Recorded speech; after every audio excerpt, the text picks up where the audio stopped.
Hello and good morning. I'm Pritchard MP, and as chair of the Co-operative Party's Westminster Parliamentary Group, I'm really delighted to welcome you to today's regional conference for Co-op Party members from across the East, South East and London regions. Our theme for today's conference is how we can build on the community power that already exists and what we can do to harness, to have the knowledge, the skills and assets which our local areas already have to identify and respond to the challenges we face and to thrive. Today, you'll get to hear from cooperative politicians and organisations from across the East and South East on how and why we are making this happen. But we also want to hear from you, our members and supporters, on the roles you are taking to make this happen. This is why we are holding today's conference on Zoom, where at the end of each session, there will be an opportunity to have a question and answer session. But before we start, there are a number of housekeeping points I'd like to share with you to make this event as easy as possible for all of you. Firstly, we are working with the RNID, and this is being live captioned to allow for greater accessibility. And to enable captioning, press CC at the bottom of your screen. Only those speaking have their sound enabled, so if you would like to put a question to one of our speakers, please raise your virtual hand and we will send you an ask to unmute message when it is your turn to speak. And finally, this Zoom is being recorded. For members who are able to join us live, we will shortly be making it available on the Co-operative Party's YouTube channel. And towards the end of this morning's session, we are then going to begin the process of consulting on our national policy topics for 2022. We will examine how we can update our policy on health as well as international development, which as the Labour and Cooperative Shadow Secretary of State for International Development is an issue I am absolutely delighted to see the Cooperative Party developing its policy ideas on. As you know, amidst this pandemic, this government took the decision to merge the Department of International Development, tarnishing our world-renowned reputation, and they have cut the budget to some of the worst conflicts around the world, without carrying any impact assessments, which just tells you that this government was in retreat when the world needed it at its most. We cannot go it alone. Cooperation is absolutely important. I want to see, Labour and co-ops back as an international trusted partner on the international stage so that we can work with the issues facing the world. We know vaccine inequity is a huge concern. We have got to do so much more. That's why myself and Emily Thornberry and now Gareth Thomas have been leading on vaccine equity, making sure that we look at the manufacturing capacity around the world and ensuring that actually other countries have the tools and the mechanisms to be able to vaccinate their own populations. We know that the virus will mutate. We know we will not be safe unless we all work together. So this has been a really important piece of work that we have been leading on. But of course, there are other conflicts such as Afghanistan, Yemen, Syria, that have all faced funding cuts, and we are seeing the devastation of famine and starvation, and trying to hold the government to account has been absolutely difficult because many of you will have seen they don't answer questions at the dispatch box. As many parliamentary questions that get tabled, the answers are just not acceptable. We've got to find lots of different ways of making sure development is something that the British public, who have shown absolute solidarity with the rest of the world, is something that we continue to speak about. So it's really important that we get your support, especially if you're living in seats where there are Conservative MPs, that you are writing to your Member of Parliament, raising the concerns that you have on issues that matter to you. It isn't just about vaccine inequity. It is about making sure that we don't turn our backs on the world's most poorest, and that we are there galvanizing world leaders. Of course, many of you know we will have COP27 later on this year, and it's really important that we make sure that that finance for developing countries is going to be available, because otherwise they will be absolutely left behind. I also want to share the absolute brilliant work colleagues have been doing in Parliament. On your behalf, we've been leading a campaign on protection for retail workers. The party has really continued its work on increasing protection for retail workers, because we all know that they face levels of violence and threats and abuse at work, which nobody should have to endure. And following the brilliant campaign of Alex Norris MP and others who supported this, at the Lord stage, Lord Coker and other peers really pressed the government to follow through in their commitments that they made in the Commons and bring forward an amendment to the Police, Crime and Sentencing Bill to address these problems. And in response, the government finally conceded, and they brought forward an amendment that gives greater protection for all public-facing workers, including retail workers. I want to thank all the unions that have been working with the Cooperative Party, and you as our members and supporters and our parliamentary colleagues have really made this campaign become a huge success. And of course, there's some work being done on the Cllr law. Christine Rees MP has really spearheaded the party's campaign in Westminster for the introduction of Cllr-style legislation that would actually give workers and employees the opportunity and vital support required to buy out their employees' business in time of crisis and establish it as an employee-owned cooperative. In Italy, this is done by giving workers at risk of redundancy their employment benefits as a lump sum in advance to use as capital for the buyout, as well as access to the necessary support and advice to make this a huge success. And of course, we all saw the work of the proposed sale and demutualisation of LV. The party was very active and vocal in opposing the sell-off and demutualisation of LV, one of Britain's oldest and largest customer-owned business. Gareth Thomas MP has led the opposition to this sale from the start and was vocal in Parliament in outlining the problems associated with the process of this sale and the damaging impact it was going to have on members and the mutual sector. Alongside Alex Sobel, we coordinated a letter to the chair of LV, which has gained the signatures of 15,000 LV members outlining their opposition to the proposal and their vote against the change in the members' ballot. So following this campaign, members decided to vote against this proposal and then maintain the mutual status of LV. This was a huge victory for the party and the mutual sector. But it's now imperative that we build on this success and safeguard mutuals against future efforts of demutualisation.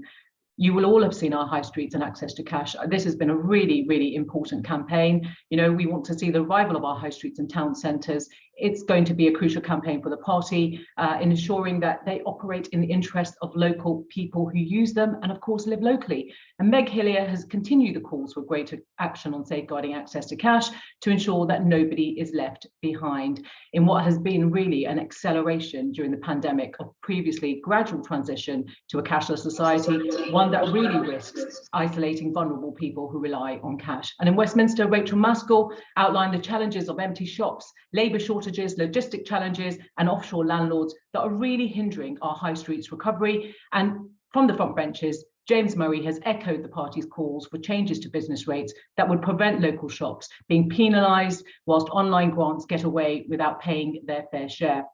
So this is something that the party called for in the budget, and we will continue to unlock the high street campaign. And of course, mutual models of ownership, cooperative MPs have continued to champion the need for growth in the cooperative sector and the case of mutual models in ownership. And in response to the budget, Gareth Thomas MP highlighted the importance of cooperative solution in areas such as housing, co-ops and credit unions, and the need to have a solid commitment to the movement from the government in terms of investment in the sector.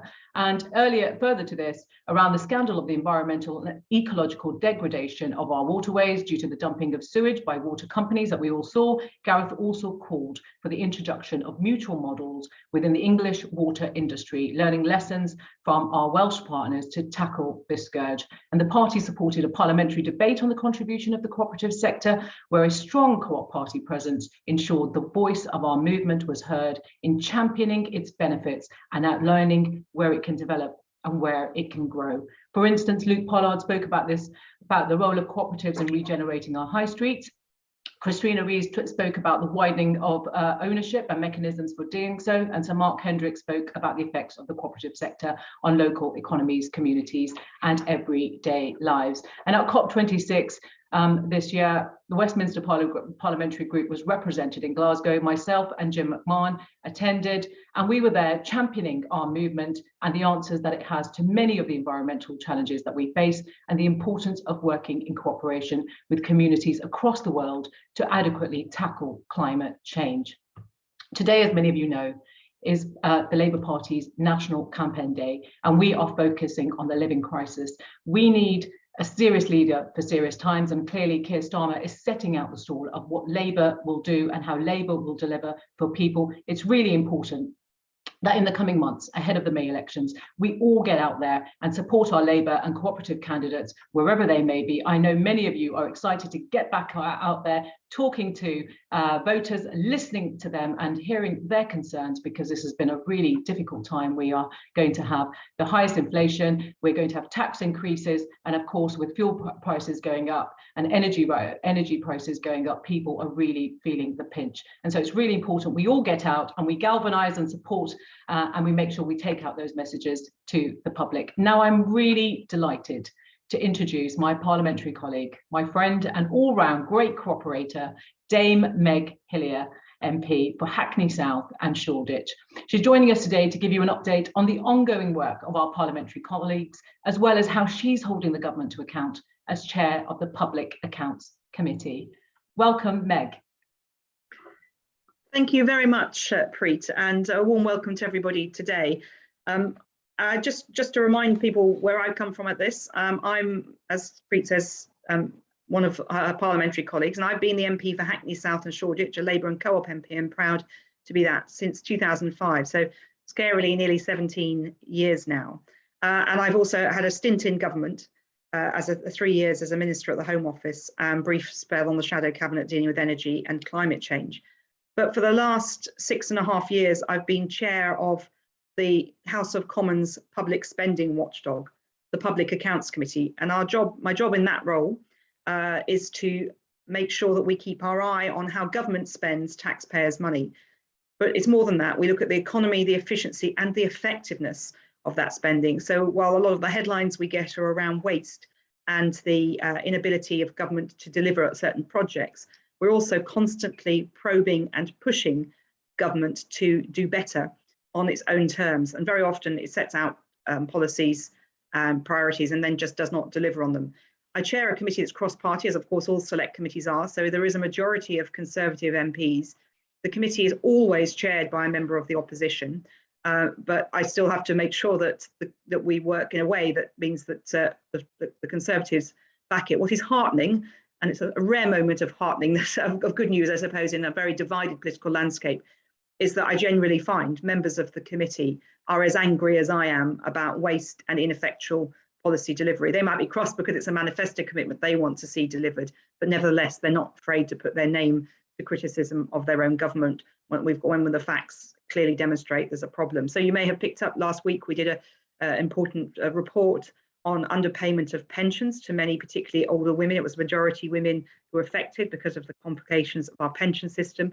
We constantly look at how the tax system works, but and I'll go through some of the reports that are of particular interest to all of you. But before I talk more about the committee, I do want to just take a moment to reflect on why I believe the cooperative movement is on the cusp of a really important role as we emerge from the pandemic and Brexit.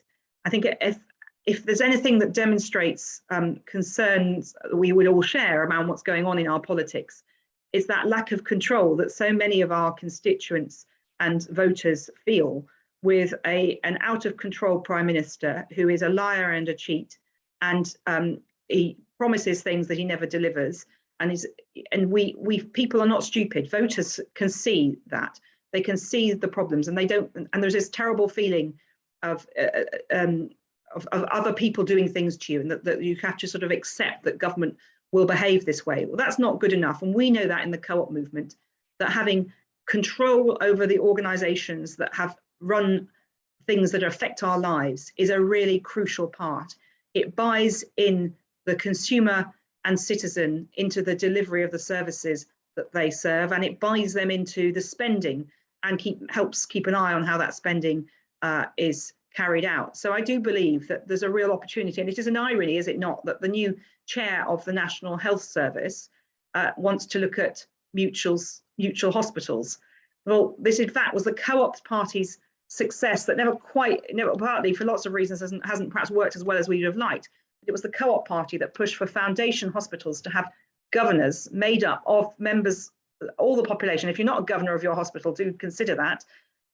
Unfortunately, too often especially since the Tories have come in, governors have weakened in relation to hospital boards. And of course, hospital trustees do have a particular role, but I think that could go further. So actually, we could rail against the government's proposals, or we could say, actually, we want an NHS that really belongs to us all, that belongs to us, and you have some more control over in your local area. And with all the changes with local care partnerships coming forward.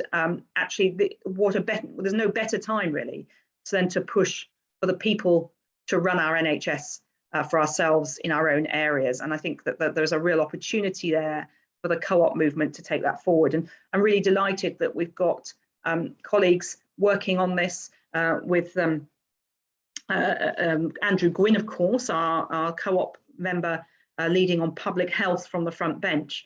And public health is also absolutely a critical area for cooperative movements. We all know, those of us who are elected in particular or working in the community, that some of the best health measures are delivered at that very local level. And small cooperative and mutual models can be a great way of doing that. Again, an opportunity for us to ramp up ownership of our own health futures. And I think that there's a real opportunity for the co-op there. And as Preet says, there's a lot of work that the co-op party group in Parliament is doing, and she's gone through some of those headlines, so I won't repeat them. But I think it's worth highlighting the work being done on unlocking the high street. We have seen a hit to the high street like never before. We see it because of the pandemic, but also let's not underplay Brexit. And I looked a lot at my committee on how Brexit is hitting small businesses in particular. And in many areas, small businesses in my area, over 90% of small businesses only employ 6 or fewer people, many much fewer than 6, often just family run or independently small businesses. And they need some better support. If we're going to re-envision the high street, we actually have a huge opportunity here as well, if we look at it positively.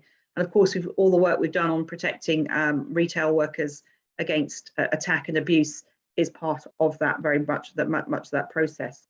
And the work that we've been doing as a party on access to cash is critical too, because there is a danger, as you see in your high streets, businesses say we own card only. It's a repeated message from many businesses. I keep seeing many more in my constituency. That just rules out a large number of the population, not just because they perhaps don't have access to the technology, but even those who do have access to a phone or have a credit card are very nervous about spending money they haven't got. And so there is a real benefit to it. My committee has done some work on this, and it's a really big area. So I do want to just focus on this for a minute, because I think there's an opportunity to make this, if you're looking for a local campaign that really resonates with people, I would urge you to join the co-op party. We've got resources that can be available to look at this. But the number of free-to-use ATMs has fallen by 17% over the last 2 years. That's 6,700 gone. We've seen in their place just over 4,000 pay-to-use ATMs being installed. So that means that if you're only taking out a small amount of money and you're paying 2.5% on that, that's really hitting the poorest hardest. Rich MPs might be able to take out a lump more money and we might be able to absorb the difference. But from very many people, that's just not possible. And it's a very big nervous thing, taking money out of an ATM when you're not quite sure whether you can actually take the £10, or if it only spits out £20 that might take you overdrawn. And in so many small communities, the post office is the place you go, but it's very difficult to go and talk to possibly your friend or neighbour running the post office in that community to ask what your balance is. There's an embarrassment factor there. And so the loss of banking is a concern. I'm very pleased that in my own constituency, Nationwide has expanded. One of our mutual has expanded while other banks are closing their doors. And there's obviously lots of discussion about shared banking hubs, which I think has still got some way to go. But I think the co-op party definitely needs a role in that discussion as well. But the thing about access to cash is often it's talked about from the business end of things. So it's easier for businesses, it saves them cost, there's less security issues to worry about. But we do need to think about the consumer in this. And we've always been a party acting for the consumer, and we need to make sure that it's properly thought through. There are around 6 different bodies dealing with access to cash, all private bodies, and there is no coordination. So my committee's challenged the Treasury on this, but it doesn't feel like at the moment we're getting much traction, though we live in hopes and we are continuing to push on this. But there is a real concern.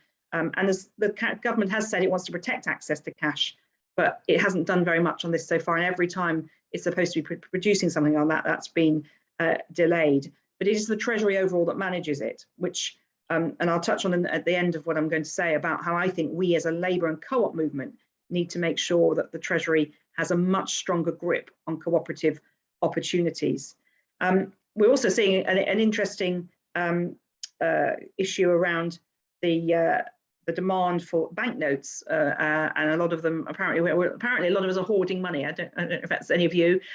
So we do need to make sure that we're watching all of those issues as well. But the danger is that as cash is used less, there is going to be an argument about whether we should be printing so many notes and making so many coins, and so it becomes a self-fulfilling cycle if we don't nip it in the bud at this moment in time. And I think we need to be continually watching that. So there are resources that the party can provide if you want to do one. And I know in my own area, I've got a very good active local councillor who's been very concerned about this. And so it really resonates with our communities, even in an area like mine where you've got Shoreditch, where you'd think that everybody's just waving their card or their phone. I want to just talk a little bit about what the Public Accounts Committee has been doing. Well, obviously, I'm the co-op chair. We have other co-op members on the committee at different times. We cycle through, obviously, members. But we've been looking a lot at issues around net zero. That's been a major focus of our work, because this is a long-term plan for government, of course. And it's a long-term plan that whatever party's in power has to be tackled. And it's one of those issues where even if we have a slightly different position to the current government, you can't chop and change too frequently on the processes and measures you're bringing in place to encourage everything from the supply chain to the consumer use of greener products. So we've been looking at how the government set targets for net zero and how it's going to deliver on it. And only recently, of course, it published its plans for delivery of net zero. But once again, although they have got large documents behind it, a lot of it is headlines. And we need to see much more focus on the practical delivery, and that's a real concern. But actually, we're seeing a lot of that through many of you as co-op, Labour co-op in local government, really delivering on some of those green challenges in practical terms, and government can learn from that. But the danger is that if government doesn't start setting clearer messages for industry and consumers now, we will be behind the curve. One area where it has set a stiff target is, of course, in the move to low emission vehicles. And by the end of this decade, you'll no longer be able to manufacture a new petrol vehicle. And from 5 years after that, you'll no longer be able to sell a new petrol vehicle. But we don't see the infrastructure in place yet for electric charging. For those of you who travel long distances, the requirement is to have 2 electric charging points at a motorway service station. So imagine you're on a journey, worried about your charge, and you stop and there's a queue for the 2 points at that station. There's not really a plan for how to ramp that up. So it's the equivalent effectively of a petrol station where you can drive in, drive out fairly quickly.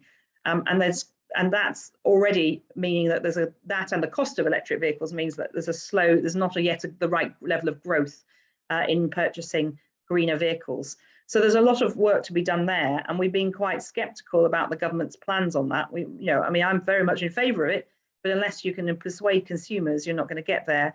And they need to work on carrot and stick to encourage people to take this up, but also to make sure they've got the infrastructure in place. We've looked at the Green Homes Grant, a complete failure, and an example. I've been looking at all of this for over a decade, and we see too often the government announce a green initiative, come up with a very cack-handed policy, deliver it badly, pull the plug on it, having spent millions or billions of taxpayers' money, but crucially as well, having dented confidence in the industry. We saw this with feed-in tariffs for solar. We've seen it with many of the greening homes schemes. The Green New Deal was a disaster. In 2 weeks in, it was apparent it wasn't working. And it's something that we called out on the Labour front bench before it even started. And it's horrible to say I told you so, but we definitely were right in calling it out. And the government failed to heed those warnings, carried on, and it failed completely. We've also seen, of course, the sale of the Green Investment Bank to private equity firm Macquarie. They sold the name, but they didn't sell with it the requirement that the Green Investment Bank actually has to invest in green initiatives. I feel like I should repeat that because it's actually incredible that the government sold off an asset, basically sold off the brand, but there's no real requirement that it actually invests in public benefit green initiatives. So its public duty has been really ripped away from it. And we've also looked a lot at environmental taxation, again, an area ripe for us in the co-op party to push on. We are going to lose certain taxes when we lose things like fuel duty because we move to electric vehicles. But what's the vision for how we're going to fund the move to net zero and make sure we're incentivizing people to make green choices? This is very much up the co-op party's high street, if you like, but we need to, it is something that we ought to be, and we are looking at, to do more on. And of course, we've spent some time on the committee as well, looking at long-term environmental plans. The government has great plans to plant more trees and to green our land, but again, headlines, and we're concerned that they're not actually going to deliver on this. So these are all things that Labour, when we hope we come to power at the next election, will have to grapple with, and we need to be thinking about that now. So some of you will have very good experience of this in local authorities, and we need to be hearing that and feeding that into our planning so that we're ready on day one in government. The other area that we've been looking at a lot around local government and about how you're squeezed in spending terms. Those of you who are in local government, I won't dwell too much on that, but I'm happy to take questions. And levelling up, or the Towns Fund, there's lots of various initiatives. Scepticism actually in Parliament across the board. I have to say a lot of Conservative MPs quite concerned about whether levelling up really means anything. It doesn't at the moment. It's a very, very ill thought out slogan that hasn't led to any real action, except some pork barrel politics. And for those of you who are nerdily into how Whitehall works, there's something called an accounting officer assessment. This is when the permanent secretary at a department has to give an analysis of how the scheme that's being introduced by them or by ministers through the department meets the requirements of public spending and what the rules are around it. Well, the one on the Towns Fund is worth reading because it's pretty much anything goes. And that's the way this government is working. And it's beginning to turn the civil service into saying anything goes as well, which is a very dangerous situation when they sack civil servants they don't like. And we've seen a number of senior civil servants being told to go because they've stood up to ministers and said this isn't the proper way to do things. And we have not ever had a pork barrel politics tradition routinely in British politics. But once these embed, it's hard to unpick them. And we're seeing, some very ludicrous suggestions of what some of this Towns Fund money could be spent on, which is actually not. It's supposed to be about promoting economic growth, but look at some of the examples, and you can see that it's difficult to say how they'll have anything to do with promoting economic growth or creating jobs locally. And one of the other things about levelling up, of course, I guess I would say this as a London MP, that we need to level up within our communities, not between London or the southeast and the rest of the country. Every community has its poorer parts. Every community has its wealthier parts. Some of those divides are bigger than others, but we cannot leave people behind. And in parts of our country, people cannot buy or rent a home, and they'll never have a hope of doing that. And we need to make sure that that's part of the levelling up agenda as well. I do think it's worth highlighting that mutual ownership, of course, is a really big opportunity, but we need, if we're going to go into power and push for more mutuals, we need to have a mutual ownership hub in the Treasury. When I was a minister, I looked to try and mutualise the Forensic Science Service, which was partway through a sort of a route to privatisation. And I called for some advice on this. The advice was laughable. It showed no understanding of how co-ops worked. And when I talked about trying to liaise with the cooperative movement, there was this fear among civil servants that I was trying to over-politicise the civil service and get them to work with a political party and political movements. So they couldn't see the difference between the party and the co-op movement, and even the co-op movement they felt was a very political organisation. They felt trade unions were a political organisation, actually. I remember that, but I won't dwell on all the anecdotes I've got. But we need to make sure we have a team in the Treasury that is really focused on this and on green taxation. There is a small team now in the Treasury looking at green taxation, but it's so small you could blink and miss it. It's so small that it's not really got the clout within its own department, let alone across Whitehall. And this may sound like I'm talking very procedurally about Whitehall. I could have come and I'm hopefully trying to present a bit of a bigger picture here, but we have to think now, 2 years or maybe a year out from a general election, with everything going on, with our position in the polls, as a co-op movement, how we influence a future Labour government, and how those Labour frontbenchers, like Preet, who we hope will walk into Whitehall in 2 years' time and be heads of departments, know how to make sure we get our agenda across. So having these plans and thoughts in place about how we can practically deliver is crucially important. There is a challenge on the funding. The amount of money spent on COVID is more than double the normal National Health Service budget in a year. And that's an incredible amount of money that it means that it is going to be difficult We're not going to have cash to splash around. So we have to act smart. We have to change the approach of some of these programs, and we have to focus on what we really want to deliver. And some of that isn't about spending money directly. It's about attitudes and changes to processes on ownership of mutual ownership, visions for our high street, turning levelling up into something that's a meaningful policy. We can forget levelling up. We just want a fair and equal society, but thinking about how we deliver on that. And of course, all of the issues around net zero. So I hope I've given you a canter through there, Preet, some of the work of the committee. One of the things about the Public Accounts Committee, it's a bit like doing your GCSEs on different subjects every week, because we do 2 hearings a week on different subjects when the House is sitting. So it gives me a unique and privileged perspective across the whole of Whitehall. And I want to pay tribute to my fellow Labour colleagues on the committee, Dan Carden, who's a fantastic member of the committee, Nick Smith from Blaenau Gwent, Kate Ossamore. We've currently got a vacancy which we'll be filling, we hope, next week. So real thanks to them for contributing to the important work of the Public Accounts Committee and holding Whitehall to account. Thank you so much, Meg. Honestly, that was inspirational listening to you about all the kind of so much you're over in terms of your committee, the work that you're doing, crossing many briefs, of course. But I think, you know, the key that you said there was level up between our communities. This is what cooperative values really are. It isn't about pitting our communities or regions against one another. It's a making sure, how do we make sure that the Levelling Up Fund actually delivers for people on the ground where they are, and that place-based you know, work and resource is going to be really important. Is there any kind of final message that you want to give members? You talked a lot about how we can influence the Labour Party going forward, and I think that's really important. And your access to cash camp, you know, especially the statistics. I mean, this is going to be an issue that's going to continue, and no doubt before the next general election. And as you said, it will affect so many of our poorer communities. If there's one message that you want to give members, whether it's about hearing from them about their local campaigns, how they feed into the broader work of Parliament, what's your message to our membership? Well, I think the simple message is that we as a co-op movement can influence things from the sidelines, but we are a sister party of the Labour Party. We are closer to government now than we've been for some years.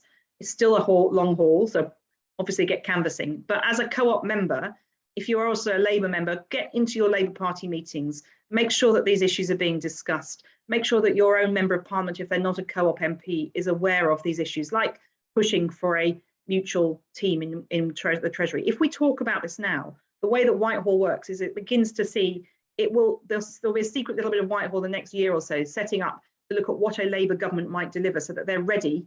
Well, they won't be as ready as we'd like, but that they're a bit prepared on day one when people walk into departments as secretaries of state, not shadow secretaries, to deliver on their programme. And they want to say, well, Minister, what do you want to do? The ministers will have to have a plan. So we've got to influence the ministers, but also the noise we make about it, especially if you've got specialist connections in specialist industries, get those voices out there, because if this discussion is happening, Whitehall does pick it up and they will begin to see this is what Labour means. And we keep that consistent message going on some of these things. So access to cash, net zero, and the issue around, as I say, sounds a bit technically boring, Preet, but a team in Whitehall that understands how to promote mutual ownership and co-ops is really, really critical. It cannot just be a little add-on at the end of the day. It's got to be embedded.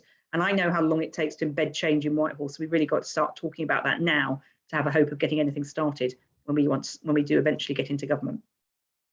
Brilliant. Thank you so much, Meg. I know everybody's really enjoyed this session and listening to you and the advice that you've given. Can I just say thank you so much for all the work that you do?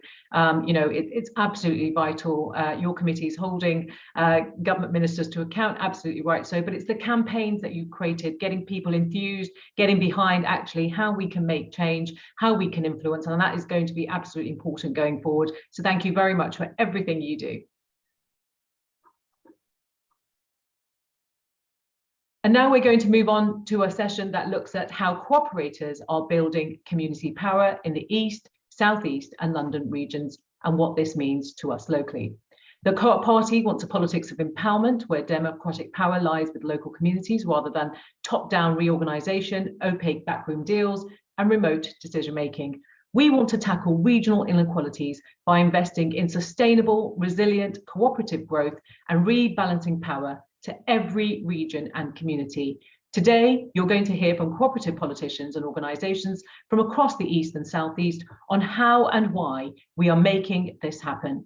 But it's more than just regional devolution. We need to widen ownership in our economy so that communities can take control of their future and people have a voice in the decisions that affect them.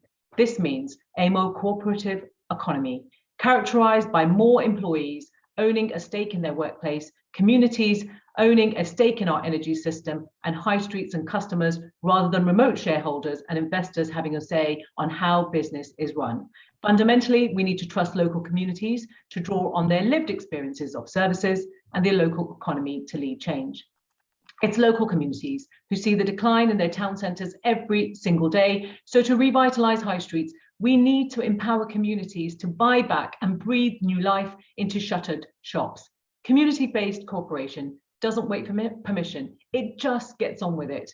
People will, and already do, work together for the benefit of their community. And we've seen that during the pandemic, delivering change from the bottom up. An approach so central to the cooperative movement is what saw many communities through this crisis. And whether it was cooperative pubs delivering food to local elderly people, credit unions helping families avoid loan sharks, or co-op supermarkets campaigning to end holiday hunger, people have been able to count on the support of our movement when they needed it most. And when lockdowns came to an end, polling showed that 68% of people want to keep the renewed sense of community found during the crisis. But while a third of the UK public report that they know their neighbours better than they did before the pandemic, that hasn't actually translated into feeling that they are more in control of the places and the decisions that affect their lives. Building community power at its heart means giving this new cooperative spirit this institutional support to continue before it is defeated by return to the status quo. It is our responsibility to nurture and protect it from cuts to public services, market forces, and Tory cynicism. This weekend, at our conference, we're exploring how we do this so that we can cooperate and grow stronger communities and a fairer economy together. I'm absolutely delighted that we have 4 fantastic speakers joining us. We've got Chris, the Bevy Pub. He's going to speak to you about how the Bevy is leading on bringing the community together with details of its outdoor markets, hosting COVID-19 vaccinations. We also got Clair, and she's from the Greenwich Co-op Development Agency. And she's going to look at the role that the co-op development legislation organisations play to harness the power of co-ops like the Bevy to grow and inspire others to develop more, and the support provided by GCDA. And we've got Phil, who's the Mayor of Hackney, and he's going to speak to us about the role of local government plays in utilising community power and how can local government create a culture that allows communities to lead. And we're also going to hear from Miatta, from the New Economics Foundation, about what do co-ops, communities and council co-ops need to do in order to institutionalise the role of communities, and what can government do in order to enable this. This is going to be a fantastic panel of speakers. I'm really delighted to introduce our first, Chris, the Bevy Pub. Fantastic. Well, thank you very much for that introduction. So there's so much to discuss about the Bevy, and especially about how the Bevy's operated over the last period, that I'm not quite sure where to start. But I suppose from the very beginning, I should say why the Bevy is a community pub. So obviously many people probably won't know the in-depth geography of Brighton, but we're based in Bevendine and Moulscombe, which is a small area on the edge of Brighton. And often people think of Brighton as this wonderful community, cooperative, inclusive place, but actually in a lot of ways there are areas of Brighton, in particular Bevendine and Moulscombe, which can feel quite isolated, partly because of the geography, but also because they're essentially white working class garden estates which are put on the edge of Brighton, which are often forgotten about for a variety of reasons. The Bevy Pub, the Bevy Pub is the only cooperative community pub on a housing estate in the UK. It was built as a pub in the 1920s. And over time, it's been a real hub of the community. But roughly 15 years ago, it sort of fell into essentially the wrong ownership. There was a whole load of drugs and antisocial behaviour. So essentially, the pub was shut down because the people, it wasn't making any money, and it was just seen as a thing. So the chances are it was going to be sold off to become a Tesco Metro or housing. Bunch of local people thought, hang on, this is so crucial to our community, we need to keep on with it. So they set up this incredible campaign, which eventually, long story short, I'm not going to go into all the in-depth bit of it, but eventually it has ended up with controlling the pub. And the pub has now been reopened for 7 years. And we now have 800 plus shareholders who are community shareholders who control the pub, and we're up and running. So obviously we run a trading pub, which is fantastic, but we also do an awful lot of social outreach work. So we work with local charities and churches and everyone to do all sorts of things. So, and the classic example of this is our was talked about earlier on, which is our Meals on Wheels service. So when COVID kicked in, we realized that there are a lot of people who come to our lunch clubs who don't really have any other support. So we realized that they would be, when they weren't going to be able to go out, they'd be massively isolated, both socially and also in terms of food. So we set up a Meals on Wheels service within the first week of March, when the shutdown happened. So then when it started off, obviously just with the people who come to our lunch clubs who had exposure to already, but then that grew and grew over time. And we also set up a relationship with our local community secondary school. So we were delivering food to the kids and families from there who are on free school meals, and it's expanded a lot over time.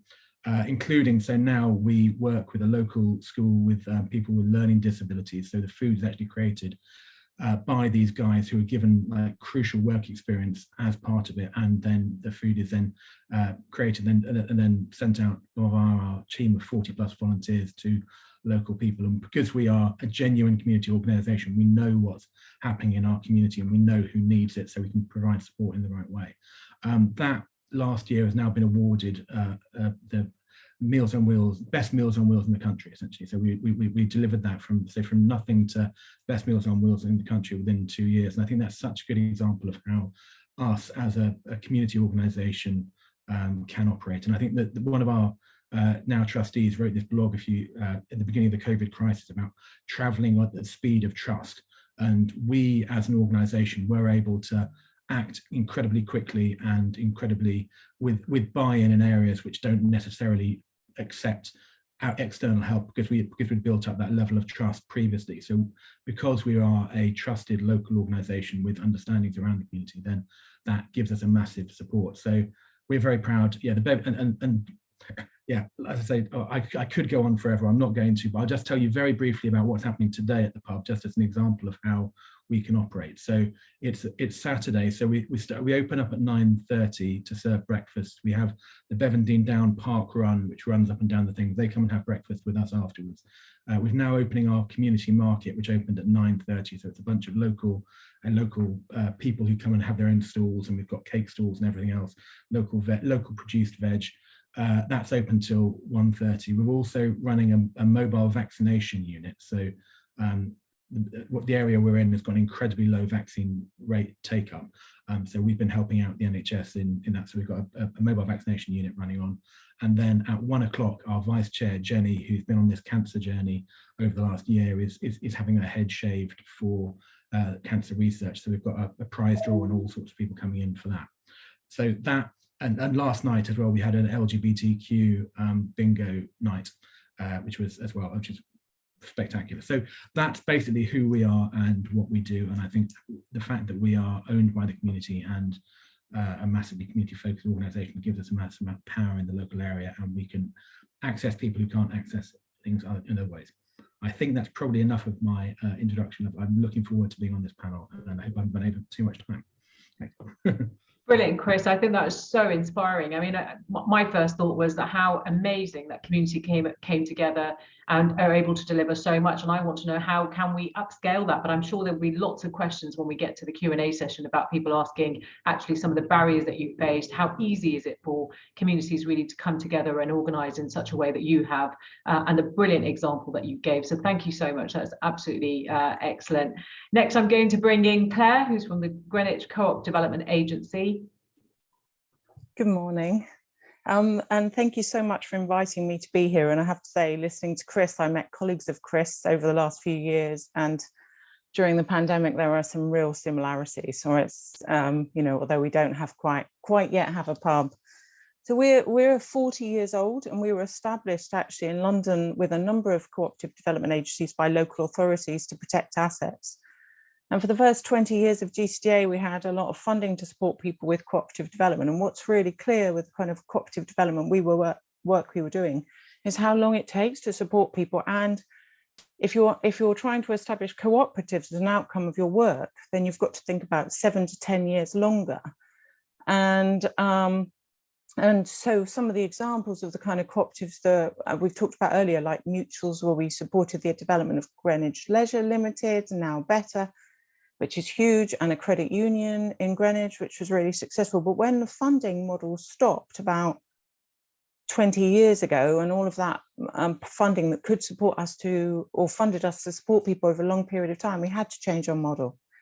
And actually what we did, and I think this really kind of echoes some of the things what Chris has said, is we partly it came from working with health and really understanding the wider determinants of health. And if we really want to work with people that are experiencing such inequality, to say to them, can you set up and run a business, is just not really going to be a short-term, answer to that. So we as a cooperative development agency took that on ourselves, from food co-ops to, so we've been running now a wholesale food business for 20 years, originally as an independent cooperative run in an area of high deprivation in South Greenwich. But it was such a struggle for those directors for various reasons that we just took it in-house, and we've used a model of in-house operation for a long time. So, and we work across, and I think it is about understanding those barriers, like the reality of where we're working is people that are either working really long hours, engaging in kind of running a business is an impossibility, but engaging in protecting local assets, using local assets, becoming part of a partnership, being able to volunteer, maybe get some working placement, and then a placement to employment is more of a realistic way for us to support people. So we've got now extensive learning programs, enterprise development programs, and running hubs, which I think Chris has highlighted. Without us having buildings and assets, I think it's impossible for us to really make change. So we've pursued development and operation of hubs, and then and health programs, because we really recognise that issues around mental health and physical health are such barriers to equality. So it's been a real focus for us. So now we operate free markets. We have 80 regular food traders. We've got a massive role in food. We delivered 1 million meals during the pandemic, and we're still delivering. We have a shop called Made in Greenwich, now supporting 100+ local makers. We're going to open another market. It's going to be focused on clothes. We have a community centre where we host a migrant hub and boxing clubs, and we're developing our own amateur boxing club because we work in areas where there's large history of kind of gangs and drugs dealing. So pathways out of that, boxing is the right thing. And I think, as Chris said, what we do is it's community participation. It's understanding community, understanding what's happening, plus insight, and providing empowering models that meet the needs of that community. But we also want to do cooperative development, and I'm listening today to everything that's been said. I've made loads of notes because we're doing, as we're 40 years old, we're thinking about the next 40 years, and we can now invest. So we didn't have money for a while, but when we did 7-10 years ago, we said, right, what should we do? We're really interested in more affordable IT and digital technology, more affordable energy and more affordable housing, and we continue with food. So we initiated the idea of a energy co-op, and about 8 years ago, we invited people to get involved with the development of a solar energy co-op, which is called Cllr now. It's 7 years old. It's putting solar on 10 buildings. It provides discounted solar. It's owned by thousands of people across Greenwich and Lewisham, and it's helped thousands and thousands of people reduce their energy bills, retrofit. So we will continue to do a combination of addressing inequality where we can, and supporting people and supporting small businesses. We're now supporting about 300 to 400 small businesses, and I think that's a really important part of what we do.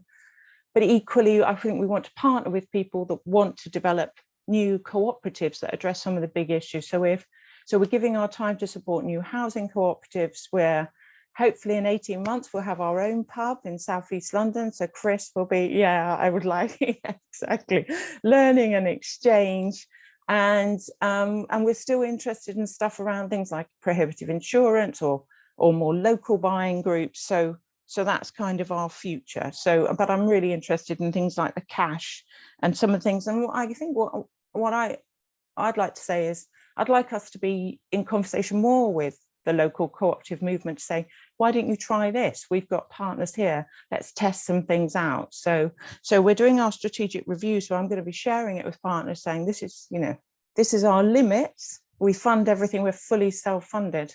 But what could we test and to take this forward and grow it at a local level?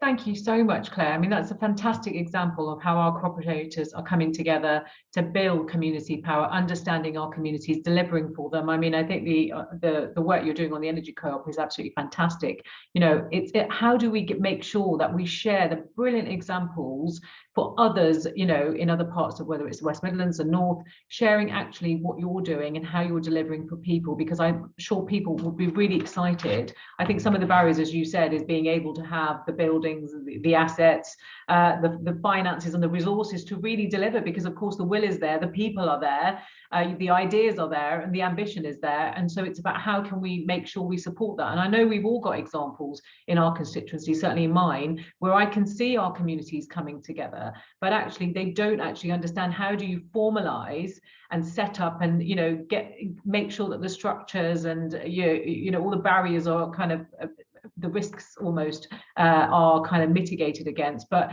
it's how do we make sure we enable and support fantastic initiatives like yours. I mean, this is absolutely really inspiring. I know our members will be really fascinated to hear about some of this, but of course it will be, people want to be able to deliver this on a much bigger scale. We've got to be able to share this. I mean, it's the movement is doing so much and we need to shout out about it. So that's why it's so important that you're here today sharing the fantastic work you're doing. So thank you so much.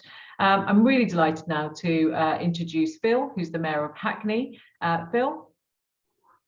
Thanks, Pri, and really inspiring contributions. If only every part of the country and every part of London had what we've just heard about. I've been the Labour and Cooperative Mayor since 2018. I joined the party just after becoming Mayor, and I think most of the mayors, if not all, the Labour mayors in London are co-op mayors. And I think we saw before the last local elections a real sort of groundswell of people becoming Labour and cooperative councillors. But it's kind of what do we then do to put that into action? I held a very early joint cabinet meeting with the co-op party and sort of have been constantly trying to refresh our policies and campaign energy with the co-op party and cooperators during the last 4 years. And that's been things like the Modern Slavery Charter and that kind of campaign zeal. But I think there's so much and I could talk about, but I'm just going to sort of focus in on what I think Hackney and many local authorities have done during the pandemic. And I think it's picking up that point about community and what communities are saying to us and how they want to be more involved. The first weekend of that lockdown, while people did look to the state and they did say, what is the government going to do? What are local authorities going to do? What are the NHS going to do? But actually the setting up mutual aid groups, the WhatsApp groups, the way people were saying, no, I want to take some ownership of all of this. All of the fundraising drives, the crowdfunders, donations to food banks. It would have been very easy to turn our back on that and set up parallel structures. And I think we sort of did that as local authorities in the very early part when we're helping the shielded. But I think where we went next was really thinking, pausing and saying, let's actually harness all of that. Let's work with all of that and make sure that we can care for the most vulnerable, not just in that emergency moment, but for more the long haul. So in the first period, obviously the council were delivering food parcels, we were doing all of that work, but we were thinking about what structures do we need to overlay that. And so we've developed something called Here to Help, which isn't about saying the council can do everything. It's about a platform that connects into all of that mutual aid and our thick voluntary sector. Let's Talk is an offshoot of that, befriending service.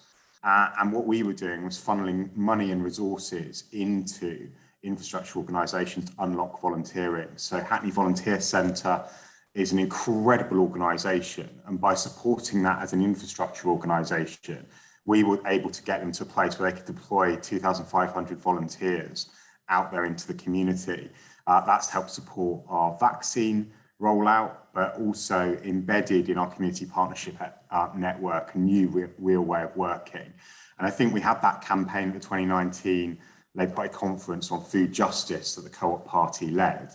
I think our food justice network and the alliance that sits alongside it that is still delivering food and the community meals, the lunch clubs, and actually disrupting kind of actually how all of that is delivered wouldn't have been possible without the leadership of the Co-op. But also, I'm afraid, the pandemic has really shown what that can deliver. And our holiday hunger response has definitely, I think, benefited from having that work and then working with schools and families. And I think what you said, making sure that that doesn't fall back and retrench as we hope this year to move to a greater degree of normality, I think is incredibly important. And Co-op campaigners are going to be the heart of taking those lessons and everything that Chris said and talked about. On vaccination, I think we also had a different model. It's been a top-down program that's often digitally led, confusing messages at times, training and empowering public health champions to be real voices within our communities, to have those conversations about vaccinations, promote them, work with pop-ups, seed their own pop-ups indeed. Again, a different way of delivering public health. There were definite shoots of that before, but again, models that I think we can take into all sorts of areas of public health into the future and make sure we do much more prevention. It's not always been, I think, easy through austerity to do this work. And I think that call to arms that you sort of said at the start is going to be incredibly important. We, I think, in Hackney are still commissioning a huge amount from our voluntary sector. We have a £2.6 million grants programme that often works with cooperatives and social enterprises. And indeed, we're refocusing that with the lessons of the pandemic at the moment. I think seeding power, which is at the heart of the London manifesto, the Co-op Party, is a work in progress. We set up a Young Futures Commission, an Ageing Well co-production organisation. We've been trying to re-energise our youth parliament, our TRA movement. We also have been thinking about how you have new conversations about regeneration and change. And I was really struck with what Claire was saying. We have Hackney Cooperative Developments here, very similar organisations, seeded, I think, by the council and GLC probably 30, 40 years ago now. How can we use those sorts of organisations as our town centres change and we reform our high streets? Critical to that has also been social enterprise. I think there's a real link together. So we've been working Social Enterprise UK as a social enterprise borough with co-ops at the heart. And we're working with them again with Labour Business on a manifesto that speaks to good business and where we take that sort of work and development into the future. I'm really struck what's been said about high streets. High streets in Hackney are impacted by the pandemic and business rates and change. We've been campaigning on that, but I think they are doing better than many places. And I think that's because they're focused on that sort of 15-minute city, local community. We've done a lot to maintain our street markets at the heart of those high streets. They had the best year in a decade before the pandemic, and they're only 2% down this year. And I think that is because of that real belief in the power of local businesses, serving local communities, and there's quite actually around the entrepreneurship at the edge of those street markets, there are cooperative models as well. I'm really struck by what Meg said about green finance. I don't have time to talk about it now, but I think if we're to take all this to the next level, reflecting on that period, and I'm old enough to remember when building societies were decimated, we have our credit unions. We need more in between that can sort of support business and growth and support those high streets going forward. We're about to have a climate summit and climate assembly to talk about how we embed the sort of net zero journey in some of those models. And I do think there's some real lessons. We're starting to see community energy grow in London again. The FITS process really damaged that movement. But we've got an amazing Stokey Energy installing solar panels on a cinema, a school, community buildings. And I think as a Labour Party nationally, that's the direction to go, much more embedding those skills in our communities. I just want to sort of finish really. I think there's still some threats. We do remember that time when the Tory party said they were the party of co-ops and big society, and look what they've sort of done really when they're in power. Austerity does undermine this work. It can lead to innovation. the work that locality does, the transfer of community assets and innovation. But for the long haul, as sort of Claire hinted at, without funding, without support, without the regulatory environment, the headwinds are still incredibly difficult. We are going through a top-down reorganisation of the NHS. Sometimes it's pretending it's otherwise. I think we need to do much more around the social care market, the NHS, anchor institutions, and embedding these principles. It's awful to have to campaign against your local hospital to get a living wage and sick pay. I hope that in London we've turned a corner on that in terms of what the NHS wants to do around determinants of health. But I think, co-op members, trade unionists, the Labour Party need to do more, and we need those models. We're doing a manifesto event in Hackney for the Co-op Party on Monday. It's being supported by Emma from the Co-op. I think if you're in anywhere in that sort of process, selecting candidates, creating a campaign team, make sure the Co-op's at its heart. Every Co-op member has the right to ask the leader of their local council, Labour group, and say, what are you doing with us as Co-op members to develop policy in our area and energise these sorts of issues? And you can bring that London Co-op manifesto home into that process. And I hope that's what we will be doing on Monday night. I'm really excited, I think, about what the future holds. It's been a really inspiring panel. And I just hope we can have much more like what the impact that Chris and Claire have talked about across London and the South East. I want to play my part in that. Thank you. Wow, thank you so much, Philip. I mean, you're absolutely right. What a fantastic, inspirational panel, sharing the brilliant work that you're actually doing. And you're right. I mean, I think there's so much in what you have said. I love the kind of initiatives that you are already doing. Nobody's asked you to go out there and do it. You're actually understanding your communities, know where the gaps are, and you're out there bringing people together and just delivering for them. I think, you've got a really good point around how do we make sure public health, with a focus on prevention going forward, utilises the models that have absolutely worked, especially with vaccine hesitation. I mean, the pandemic is not over, and we really do need to think about how do we engage, especially those communities where there's been disinformation and there's just been a resistance, really, in terms of, understanding why it's important that we make sure everybody is safe. I think what I've taken away from just hearing, and we've got another panelist, a brilliant panelist to hear from, is actually how do we make sure that we can bring together all of these brilliant, ideas and case studies, and as you said, make sure we have manifestos where we are, being able to influence our local councils, but of course the National Party as well. How do we take this and make sure that the regulation, the vision, the ambition, the policy around, the support that cooperatives need, and as you said, it's the gaps in the middle, Phil, around green finances. What does that look like, and how do we make sure that if we can get that right, then actually we can really grow the cooperative sector, and we can really start pushing and showing people how it's delivering.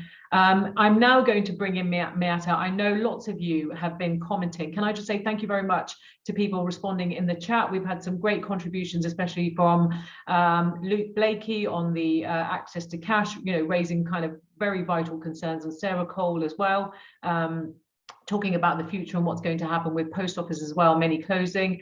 And Paul Anthony Newman says, I knew nothing about Greenwich Cooperative Development Organisation, something to celebrate, an inspirational initiative and journey. And now I'm going to introduce Miatta, and I'm sure lots of you will have lots of questions, so please do put those in the chat. We're going to have a fantastic question and answer session. Miatta, over to you. Brilliant, thank you. And I mean, what an inspiring panel. Some real, I think, insights about what is possible and what could be done. I was sort of going to talk a little bit about the how we could do this and how we could do it at scale. And I think it's important to maybe just start with why I think the current context provides such a huge opportunity for cooperative and community solutions. So, we know that we are still in the fallout of the pandemic, and the economic fallout and shocks of that, I know, are going to reverberate for a very long time. We're in the eye of the storm of a cost of living crisis, with energy prices, food prices, other prices going up, which is going to be really painful for millions of people. The government's economic watchdog is telling us that average earnings by 2026 will be no higher than they were in 2008. And so I think as we stand here today, the challenge that we're facing is not just dealing with all of this, dealing with the fallout, but some of the deep-seated structural problems that were there anyway, that the pandemic has amplified. Decade-long squeeze in living standards, our social protections being chipped away and denuded, whether that's underinvestment in health and social care, whether that's our social security system being chipped away at, whether that's cut to local government services. And for me, all of this stuff has come together. And by the way, you throw in the existential challenge of climate change, but it's all coinciding in what makes this feel like quite a pivotal moment for change. And I think for me, my view is that in this moment, the defining issue is one thing. And it's, you know, to be fair, I think the same issue that's been shaping our politics for the last decade, which is how do we get the economy to work for everyone? Or to coin the phrase that was used by Gordon Brown, then Ed Miliband, then Jeremy Corbyn, how do we get the economy to work for the many, not the few? And for me, that's the thread that's underscored our politics and the debate. That's the thing that bubbled underneath Brexit. It's the thing that's bubbling under levelling up. It is the thing that we've seen in spades in the pandemic. And I think the idea of a democratic economy underpinned by cooperative and community principles potentially provides a solution to this very question. Because at its heart, it's about giving people control, power, and a stake in the economy so they can ensure it works in their interests. That is the power of what we're talking about today. And that is the thing that I think can be transformative in this moment. And so the question is how? Where are the opportunities? How do we make this happen? How do we get this to reverberate across the economy? And I think from all the work that we've done at the New Economics Foundation in many places over many years, I think there are three things that I would argue we need to absolutely lock in the next 5 years as part of our response to recovery to ensure that our recovery is a democratic recovery. There's a path to recovery that we can get, there isn't one, but there's an opportunity to lock in a democratic recovery. The first thing for me, and this is one for national government, and this is one for parties that are thinking about manifestos, is we've got to empower and equip local areas, local leaders with the levers in order to respond, to shape and reconfigure their economy. And for me, radical devolution has to be the starting point of all of this. The pace of devolution has been ad hoc, it's been slow, it's been painful. I've been in this game for a long time. It's like Groundhog Day a lot of the time. But if this government, if future governments are serious about levelling up, they will have no choice, because the set of prescriptions that you need in London are different to the set of prescriptions that you need in Northern Tyne, are different to the set of prescriptions that you need in the West Midlands. And I think for parts of the system that still don't see this, that are still resisting, I think a couple of years of chucking everything they can, trying to level up at the national level, will focus the minds. And for me, that is about devolution of certain taxes, combined with devolved funding and new powers over education, skills, employment or support, energy, housing, planning, transport, climate, and nature. But to be meaningful, devolution, I think, has to be matched by the creation of strong institutions at the subnational level. We've already got councils working in partnership with local businesses, trade unions, community groups. I think we need something at the regional level. Mayoral combined authorities provide an interesting model for us. But the key thing for me is that the change that these institutions should be trying to lock in is, how do you improve the well-being of your people? Let me say that again. How do you improve the well-being of your people? This means a shift away from the kind of traditional local economic development model that is often targeting growth in the hope that this will lift people up. The last 10 years has shown us and has proved that growth on its own is no guarantee that people in our communities will be better off. So the starting point of any economic plan, any economic strategy, any economic intervention has got to be how you improve well-being. And then if that's the outcome that you're trying to achieve, I think that lends itself to a very different set of interventions than if you're just pursuing growth.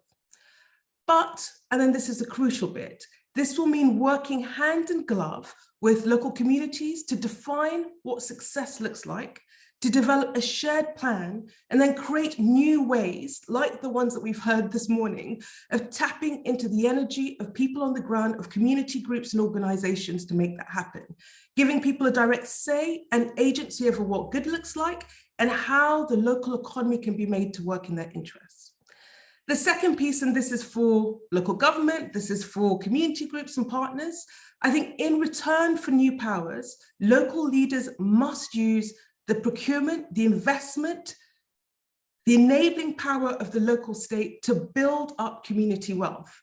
This means not just getting councils on board, but other anchor institutions, schools, further educations, university, the NHS, voluntary and community sector, to work together to sweat their local investment to change the very nature of the local economy.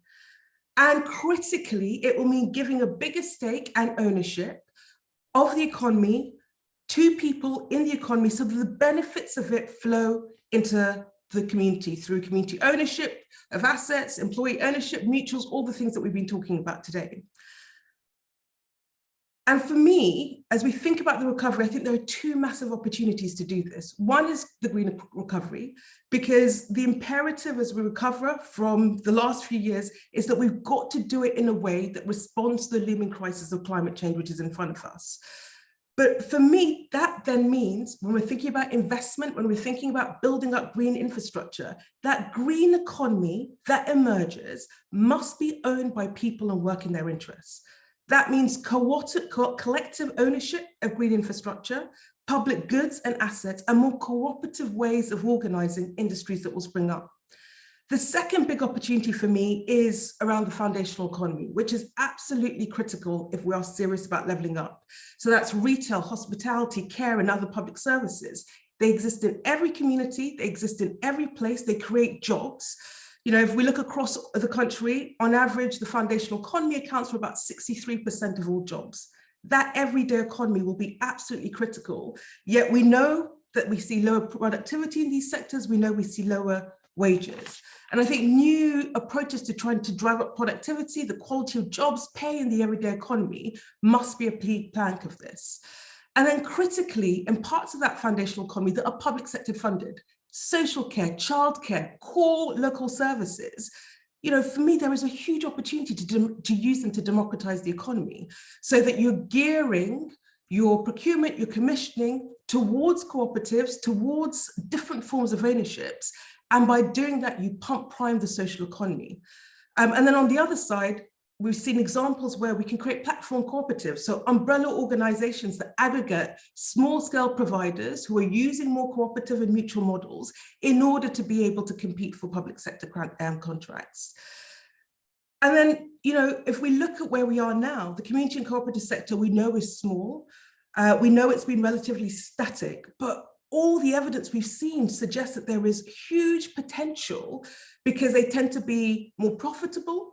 We tend to see higher wages in these sectors. We see greater resilience. We see improved levels of employee well-being, improved levels of employer engagement. So for me, you know, the social economy that we know it can exist in places that are rooted in communities, that have strong community stake, I think creates a huge opportunity for us to galvanize the local economy, build productivity, drive up wages as we try and rebuild places. And then finally, and this is where I'll end, I think as we look to revive places, building up community assets is a huge opportunity. You know, we've seen the hollowing out of community spaces, we've seen the collapse of leisure centres, empty shops, high streets. And I think the role for local government working hand in glove with communities to buy up community assets like we've heard about this morning that would otherwise disappear creates a massive opportunity to pump prime the cooperative, social enterprise and community businesses. Now, often when I speak about this massive opportunity, which gets me incredibly excited, you know, partners often say, look, we love what you're hearing, but how on earth do we do all of this against the backdrop of cuts that have weakened our capacity to respond, that have weakened the social infrastructure in places, you know, against everything that the pandemic is throwing at us? We love it, but how on earth do we do it? And I say, A, we have amazing examples where it's happening everywhere. And, you know, if not now, then when? You know, if everything that is coming and being thrown at us, if we don't respond with it in a different way that locks in the benefits that we know can come out of a democratic economy, then when? So it feels like actually we don't have a choice but to try, to put aside the old rule books, to try things in a different way. I think moments like this come once in a few generations, and I think it's beholden on us to try and grasp and grip it. And I'll stop there. Fantastic, Miatta. I think you're absolutely right. Nobody wants to go back to how things were in the status quo. It's about how do we build on all the brilliance that we've seen? How do we help share those examples? How do we inspire? How do we upscale them? So it isn't just the benefits of those people that being really quite progressive and wanting to bring people together, understand, you know, what community power building looks like. And as you said, we've got to have a radical devolution offer because, you know, the economy's got to work for everyone. And as you said, but there are some challenges. And you know, honestly, I've been so inspired by this panel, but I'm going to kick off the question and answer session. I'm sure people are going to want to put their hands up. So please do put your virtual hand up and then we will come to you. But just for everybody at home, you know, who hasn't been part of, you know, being able to upscale or have the resources or the funding, because as you say, local councils have had huge amounts of funding. They can't buy assets in the way that they previously could, you know, and we've got to be more, there's got to be the national pressure as to how we can shape a policy around building back and making sure communities are very much a part of that and they have a stake in that. So the question is, you know, to all those people in WhatsApp groups who set up those mutual aids, who came together informally, who are delivering, but actually nobody's really come to them and said, look, here's some extra resource, or this is what you could do on a bigger scale, or this is how you can feed into the wider regional issue, or, you know, the ideas that are actually happening, the conversations that are happening. What is your message to those people in those WhatsApp groups, in those informal mutual aid groups, about the next steps? What is it that they can do, you know, going forward? I'll come to you first, Chris.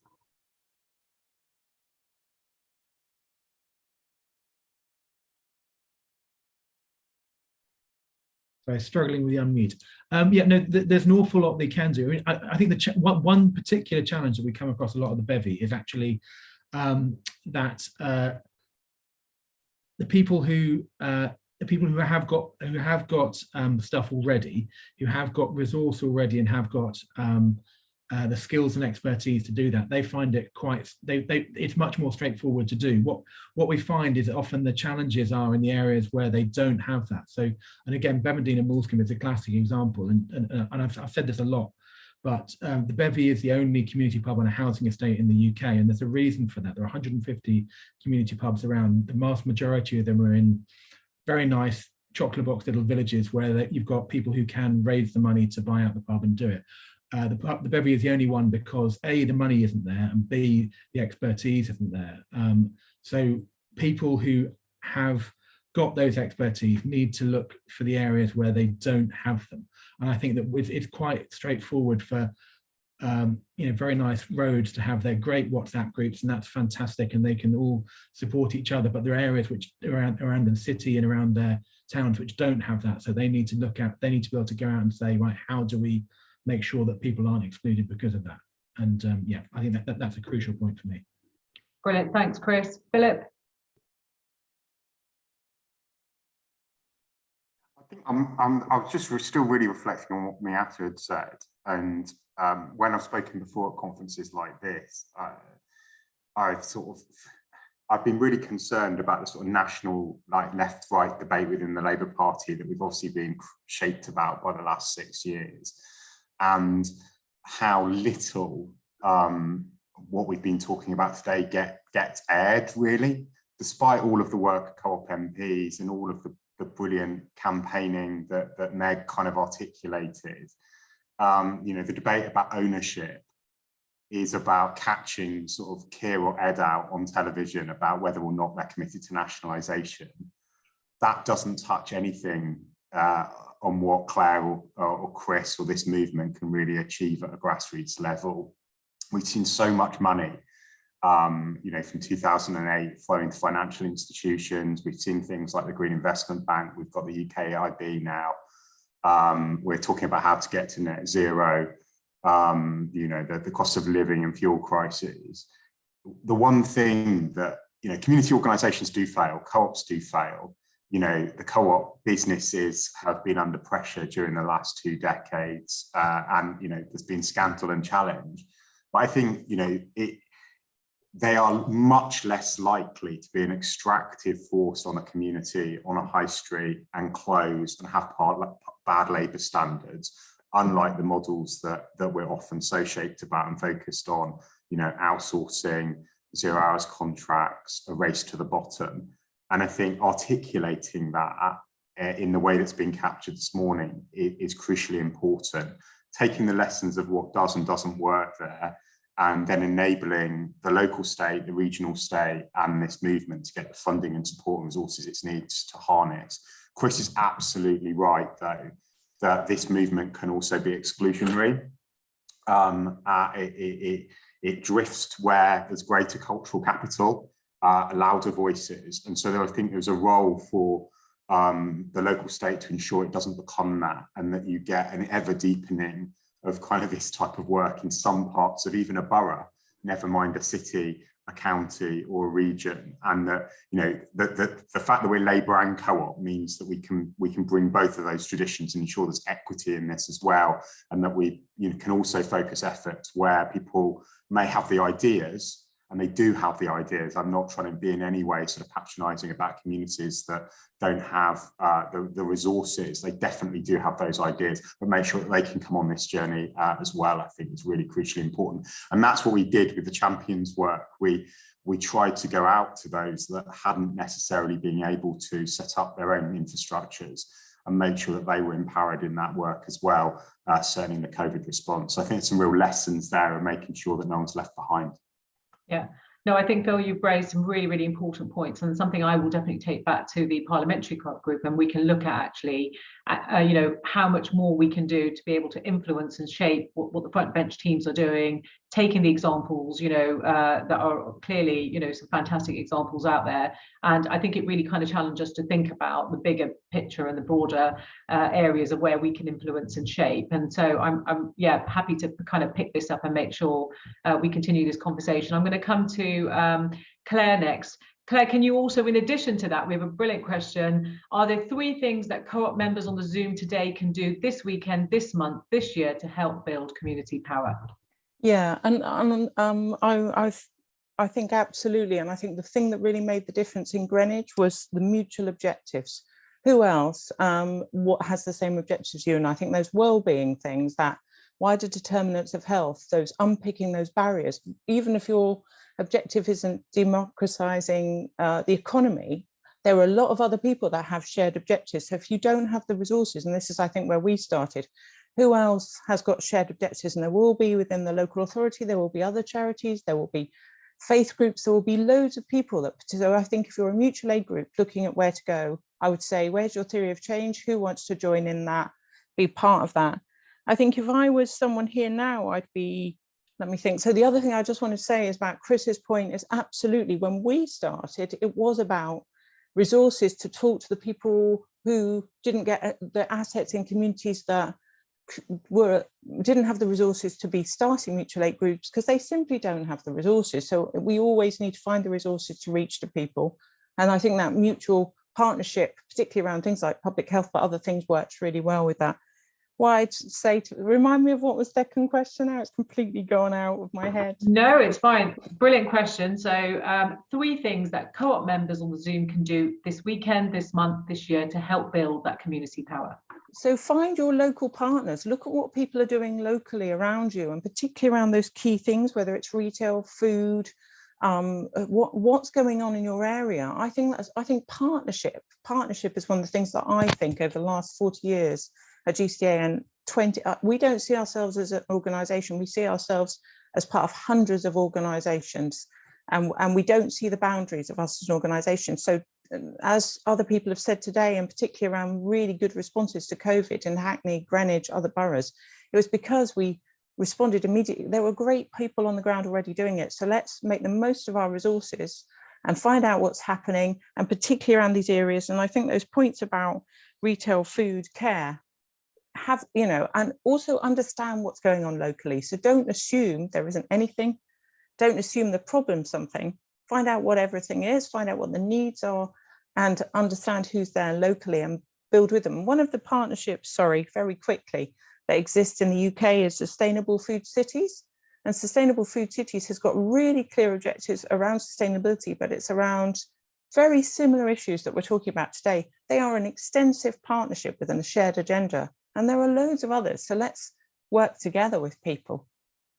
Brilliant. We've got a comment from Jeff Wade in the group, because he said, our campaign project is the establishment of a community cooperative hub in Portsmouth City. We have a suitable building. Our stumbling point is the revenue income that this will need for sustainability. We're seeking ways to subsidise community organisations and incubate social enterprises that can't meet, obviously, the occupancy costs from their current resources. So that just gives you an example of actually those that are trying, but clearly, Miatta, do you want to come in on that conversation? Then I'm going to bring Llewellyn Cooper, who's put her hand up, to ask her question. Yeah, I mean, access to finance, I think, is a genuine challenge and resource. And I think that, you know, when it's worked well, local authority is often a very good partner, thinking about how you use the asset and can leverage that in order to borrow against, with some kind of backing, could be a way around it. But it's difficult. I think I'd be lying if I just said it wasn't difficult. And for me, you know, I definitely think that there is the need to create the enabling infrastructure for this to kind of fly at scale. So, you know, the question that you originally asked, what can people do? I think for me, there are three. Get involved, because this takes manpower. Any cooperative or community endeavour takes people, and the more people that are up for it, the more that we can do. I think the second is, you know, for me, I'm passionate about this stuff because I genuinely think it is an answer to the problems that we're facing. I think one of the challenges we have in the cooperative movement is that we talk about this stuff in a quite esoteric way, mutuals, co-ops, democratic economy. But I think if we can just start talking about this, you know, in the end, it's about giving people power and getting things to work for them. And I think going out there and selling that message, because I think we could get the whole country excited about doing things in a different way that puts them in control and makes sure that the moment people think the economy doesn't work for them, get it to work for you. And this is ways that we can do it. And I think going out and selling that message amongst our friends, our families, and our communities so that we can grow this movement, I think is part of it.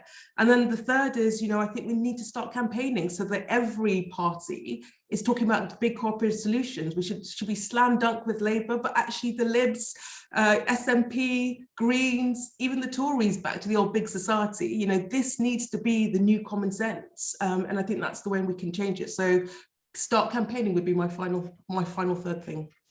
Absolutely brilliant. I mean, of course, we've got May elections and we've got to make sure we get that message out there. And as you said, the cooperative solutions have got to be something. We've got to have those conversations locally in language that people understand. What does it mean to have power locally? How do you influence and change your communities for the better and build back? And an important part of being a stakeholder, and something that local government needs to also recognise as well as national. So yeah, absolutely.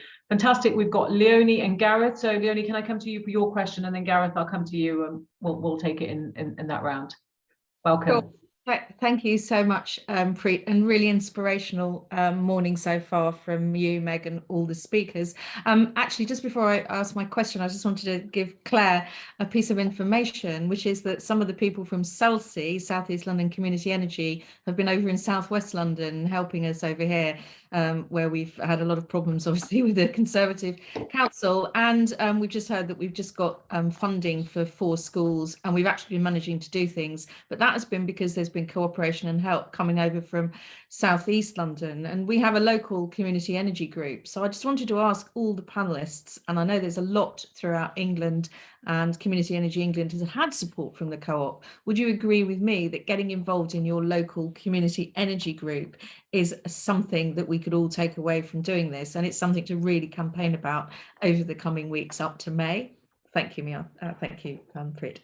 Thank you so much, Llewellyn. That fantastic question. Gareth, can I bring you in for your question, and then I'll go to the panelists? Yes, my question actually follows on a little bit from Llewellyn's. There are some features that, when this is about community involvement, some features, though, need national involvement, such as our rail network. How can the cooperative movement get involvement in something that is nationally organised? I mean, already we have problems with one organisation managing the track and signals and another one running the trains. But locally, just an example, my local station has no step-free access. And you know, that is for quite a few people inconvenient. There are stations in the countryside threatened with closure that would limit non-car access. So how could local cooperative involvement lead to changes in national policy? Thank you. Fantastic question, Gareth. Thank you so much. I'll start with you, Chris. So 2 questions. How, is it right that people get involved in local energy groups, and actually how can the cooperative movement, sort of lead to change nationally? Great, two really important questions. And from a very local view down here, there's Brighton Hove Energy at BESCO, BHESCO, which is brilliant, and they are doing some really good work locally, and I think they are very well plugged in into the local environment, and we support them. And there's a group of co-ops who are based locally who work together. So we're very keen on that, and I think that's spot on for us. I think that the second question about the national stuff, I mean, I think everything starts locally, and around here there's an Aldrington station, and we've had a very similar issue. I'm a wheelchair user myself, and we've had a similar issue with the step-free access. That has actually, we've managed to get through that primarily because we've got Peter Carl as our local MP, and he was incredibly supportive of the Aldrington station movement. So actually it was just a very small voluntary group who started, who've actually been able to raise funds for that particular thing. So I think as always the way with this co-op stuff, start locally and then go up. I'm not qualified to speak about the national stuff, but I think there is a big argument to see that there is there's a mutual solutions for the rail network. Yeah, brilliant. Thank you so much, Chris. Claire? Yeah, well, we invested in Cllr for 7 years, which took a lot of resource for GCDA, and 100%. And it's the energy, but it's the wider work they do. And I think we feel like a sister organisation, and 100%, I'd say, get involved in any local cooperative. And actually, maybe that's also the answer around like trains and other services, is that if something exists, if something's happening near you, then buy from it, support it, join it, and give it some local presence, because I think the local presence is really important. But I also think, and I don't know this as well as others, there needs to be an infrastructure like the local energy or like the food work we're doing, where we can join up. So we have sustainable food cities for food and others, but where are the other infrastructures that allow the joining up, so we do have a national voice? And if there isn't a national infrastructure that allows local to have a national voice, so we do, then let's look at creating one, and or regional or local, so that we can be influencing it with local insight. Yeah, I suppose it goes back to your point earlier about the partnerships, isn't it? About if you don't have those local partnerships that come together, how on earth will you be able to influence the national? So it's about how do we create the noise, the movement, and at that grassroots level to be able to say this is important, this is how we can upscale communities, take a state. You're right, and I think partnership approach is really the place where you build those relationships, influence change, bring people alongside with you, don't you? You're able to galvanize your communities to feel that actually they've got real power and they can make the difference, whereas at the moment they don't feel that necessarily. Fantastic, thank you. Miatta. Sorry, struggling with me. I think for me a really simple answer. I think what I'm seeing at the national level is a whole lot of people struggling to find solutions to things that they don't really have an answer to. Levelling up being a classic one. Generally, the government doesn't know what to do. I'm not clear the opposition knows what to do either. And I think that is the opportunity, because we have, like, the cooperative movement is trying and testing things that are showing an answer to the problems that they have. And I think we just have to sell that in. There is a huge gap there. How do you make the economy work for people? How do you start lifting up wages? How do you drive productivity? There are literally no answers. It's the same solutions that are not cracking it. And there is innovation on the ground. And I think that innovation needs to be projected up and provided as we literally have the answer to the problem that you are struggling to find an answer to. And I think if we can grasp that, there is an opportunity for us to shift the national. Brilliant. I can say Gordon Brown is helping us look at the radical devolution ideas. The opposition is definitely really keen to make sure we have an offer, we engage members. I think it's important we listen as opposed to impose views and ideas that we think are needed. I think, building back now post-COVID requires us to do that. It's brilliant to see that actually Gordon, and the fact that the Cooperative Party are also part of that task force is going out there in the regions, listening to people, engaging, and making sure that we have a radical offer. Can I now bring in Philip? Thanks, concur, and good questions. I think on Gareth's question, it goes back to what I said about the sort of pendulum. I think, you know, the pendulum between the prioritisation of our transport infrastructure and the pendulum switching back to sort of a more national model, and what happens in between and what galvanises communities. We've obviously seen some of the movement around reopening branch lines. There's been some response to government to that. It risks getting sort of caught up in that sort of pork barrel politics. A really positive movement on regulation of buses, but that sort of right to manage own influence, you know, is there a right to run your own station? Is there a right to come together to be supported to run a bus route? Those sorts of things I think should be part of any Labour move on this. Really quick example from Hackney, Labour's New Deals for Communities programme that obviously was run by John Prescott and David Miliband and others when we were in government. Shoreditch Our Way, one of their big priorities was having a local bus route that connected Islington, Shoreditch, Hackney, and our local hospitals. And they used that New Deals community to run a little hopper bus. That hopper bus turned into a full TfL route over the last 20 years. And it's actually run by Hackney Community Transport, which is a social enterprise, a very large social enterprise, a bit like GLL and Better have become. But it does show that there is a model there, that some seed funding, some infrastructure, a very, very deprived community that was identified for the New Deal communities, you know, and you can make that happen. And now that is part of the infrastructure that supports our communities here in Hackney.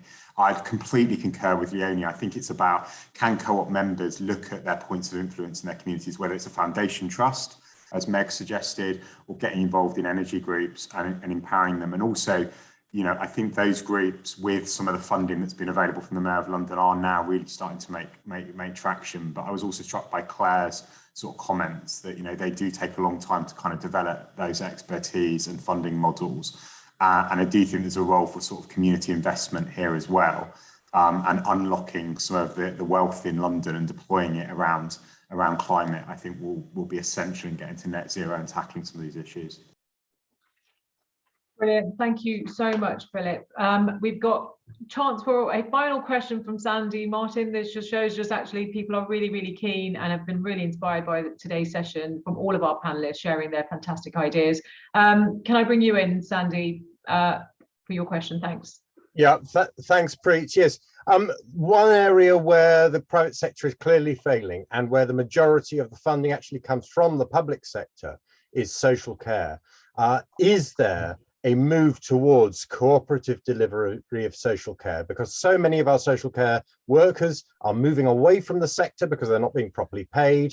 The sector is being mismanaged by small private sector operators in many cases, or by mega hedge fund owned operations. I think this would be an absolutely classic place where a cooperative sector would actually do a better job and deliver a better service for our population. Absolutely fantastic question, Sandy, and lovely to see you. Right, we'll start with Claire on that one. Yeah, well, not something we've done yet, but it's on my list here. Social care. It's certainly, I think Greenwich, they did some good things in terms of the value they put into the contract, which was great a few years ago. I think there's real local interest. I know there are people that have been looking at this and doing this really, really well, ex-colleagues of ours at GCDA, but it's on my list for the next 40 years. So absolutely, it's definitely something that we're going to be doing now. Yeah, I imagine a lot of others. No, brilliant, absolutely. Great question, Miatta. 100%. It's such an opportunity. And, you know, we at NEF have been doing some work at this, looking at how you could radically reform the social care system, move towards a universal care offer that would be delivered through a cooperative structure. There is a massive opportunity, and the upside for the local economy, if you get it right, is also huge. You know, we know that care and the caring economy is going to be a big part of our economy going forward. And yet at the moment, it's very extractive. And there's a huge chance to turn it around, and I'm desperately hoping that it might emerge in at least the Labour Party manifesto, but we'll see as we go forward. You're going to have to help influence that, of course, with your ideas. No, brilliant. But you're absolutely right. I mean, there's a great opportunity because, we've seen so many people leave the sector because of, the lack of social protections. And but also there hasn't been the innovation of thinking about, well, what are the different models of care that will actually work? And how do we make sure that, especially the workforce, we're not even engaging with the workforce to ask for what their ideas are. We're not looking at actually what already exists that could actually be modeled within the public sector and from the NHS and social care offer as well. Philip. Yeah, I agree. I don't have the answer here. It's where I need the answers, I think. You can take it as far as I think we have done, which is, working with Unison Ethical Care Charter, living wage in all the contracts, making sure social values in the commissioning, but you're still pushing hard into an industry. I have a lot of concerns about the kind of health and social care integration. Is which set of values, is it going to be just a value for money set of values, or is it going to be kind of the deep work that's happened over the last 10 years led by Labour in local government, a period of deep austerity where most places have worked really hard around living wage and conditions, not perfect. And if you're in outer London with outer London funding or some parts of the country, it has been a hell of a lot harder. So it's quite easy for me in inner London to say, that's where we're at. But I think we need absolutely, but there's something also about, I think, think about the decision makers. You've got hard pressed commissioners here. You've got legal and finance teams that are kind of trapped in a model. I think we do need sort of Miatta's help and others where we can try and influence, because often I think local councillors, they're sat there at that final procurement decision and they're faced with, will a care system fall over? Will I have telecare in place by next April? And that is too late. That is too late. This is a 2 or 3 year piece of work, as the living wage in contracts has been in many local authorities. Otherwise, you're just not going to get there. But we have to do it. This model is broken for absolutely everybody in the system. Yeah, no, brilliant. Final question to you, Chris. Yeah, no, I think that it's a fascinating area, because we've come across it a lot in our work with the Meals on Wheels service. Just some of the service that's being given is just appalling, and we've started talking about this locally about whether there is an option there. But I think that one fascinating thing is some of the cross-generational stuff which is coming out of Holland in particular, where there are groups of different generations who are coming to live together in a very cooperative way, which I think is really interesting for us, because we've got a high student population, and we wonder if there's something that could be done around that. But that's something we're looking at on a local level. Brilliant. Thank you so much. Can I just say thank you to our fantastic panelists for what a brilliant conversation we've had. You've really inspired me. I've got lots of things to take away from today. I hope to actually, the parliamentary group will absolutely reach out to many of you in terms of actually how we can work together, especially at the national level, to influence this. Social care is a big one. Thank you, Sandy, for that. It's an area that actually we can get around, having more conversations, thinking through solutions, thinking through ideas that are already working. We know that cooperators across the world are doing some fantastic things on this. Actually, we need to be, inspired and sort of take some of that work on. Thank you to all of our members that are on the call today. I know that this has been an engaging conversation for you as well. There's been some fantastic comments in the chat, and we'll try to capture those. I'm now going to pass on the next session to James Butler, who is the Co-op Party Campaigns Officer, and he's going to be chairing the next session. Thank you so much, everyone. Have a wonderful day. Thank you, Preet, for some absolutely fantastic chairing there. And what a great and engaging session that genuinely was. And it's good to see a few old friends speaking on the panel as well. As Preet said, I'm the campaigns officer for Co-op Party, and it's my pleasure to introduce our campaign session on Unlock the High Streets. High streets and town centres should be the beating heart of our community. They're the place we do our weekly shop, grab a coffee, and spend our leisure time. They form very much the backdrop to our social life, the stage for community action, and the centrepiece of our civic pride.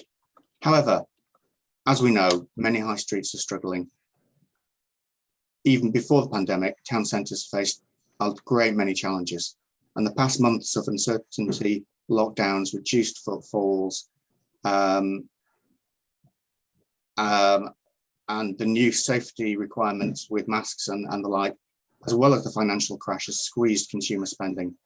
The latest data shows that the pandemic pushed vacancy rates up nearly everywhere. Across all 52 city centres, the recent data was available for.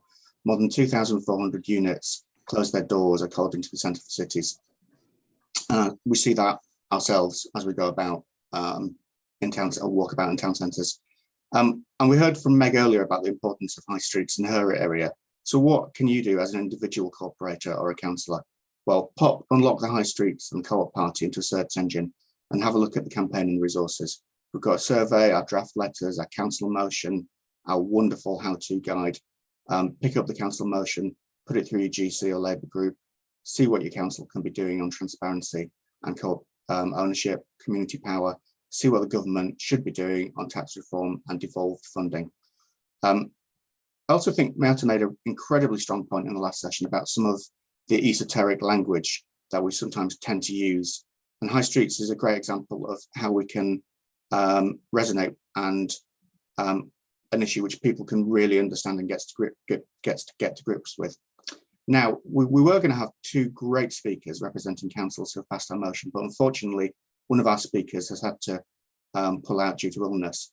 We do, however, have the peerless Councillor Kim Powell, Cabinet Member for Business and Community Wealth Building for Cabinet for Lewisham Council, who will be talking about her council's plans for their high streets and town centres and why her council passed the motion Unlock the High Streets. Kim, over to you. Thank you, James. Thank you for inviting me here to speak to you today. So I think it's really important to understand that our high streets have been really impacted by the COVID. And so some of the things that we're doing in Lewisham, we're offering our local independent businesses a comprehensive package of support. So they're in their strongest position so they can emerge out the pandemic. And we're looking at three main themes. One is understanding our businesses, promoting local centres and high streets, and collaborating with businesses and partners. Now, a really exciting project that we've taken on, we've been doing a business headcount, and this is a landmark study, and we're looking at our independent Black, Asian, ethnic minority-led businesses. The result of this study is going to help us to best understand the challenges that our BAME retailers have been experiencing, particularly those that have emerged from the pandemic. And we knew before the pandemic that a lot of our businesses were struggling, but we've really seen a highlight on this. And so from this research that we've done, we've seen that 70% of our businesses on our high streets are independent, and 2/3 of those are Black, Asian, ethnic minority businesses. And we're using these results to provide a targeted practical support for local businesses, such as helping them with things like marketing and access to local businesses and networks. Another thing we've been looking at is because of the COVID, people have started to rediscover their high streets. And so one of the a campaign we've been doing is Shop Local. And what we're looking at is promoting our small and independent businesses through local campaigns. And it's been a challenging year for a lot of our local entrepreneurs. And we want to support and safeguard local businesses and jobs. And so we've been doing this through our Lewisham COVID recovery. It also helps residents to shop local and not to travel far like we used to do, and see what's in our neighbourhood. So we've really been doing quite a comprehensive package for our businesses. We've been using posters, floor stickers, displays in premises, businesses, and looking at encouraging people to trade safely and trade locally. And we've also been running campaigns aimed at local residents to promote our 10 main town centres in the borough with lamppost banners, tote bags, adverts on buses. It's been really exciting. And we have been seeing an increase in the day-to-day use of our smaller town centres. And we've been suggesting to people to spend more money locally.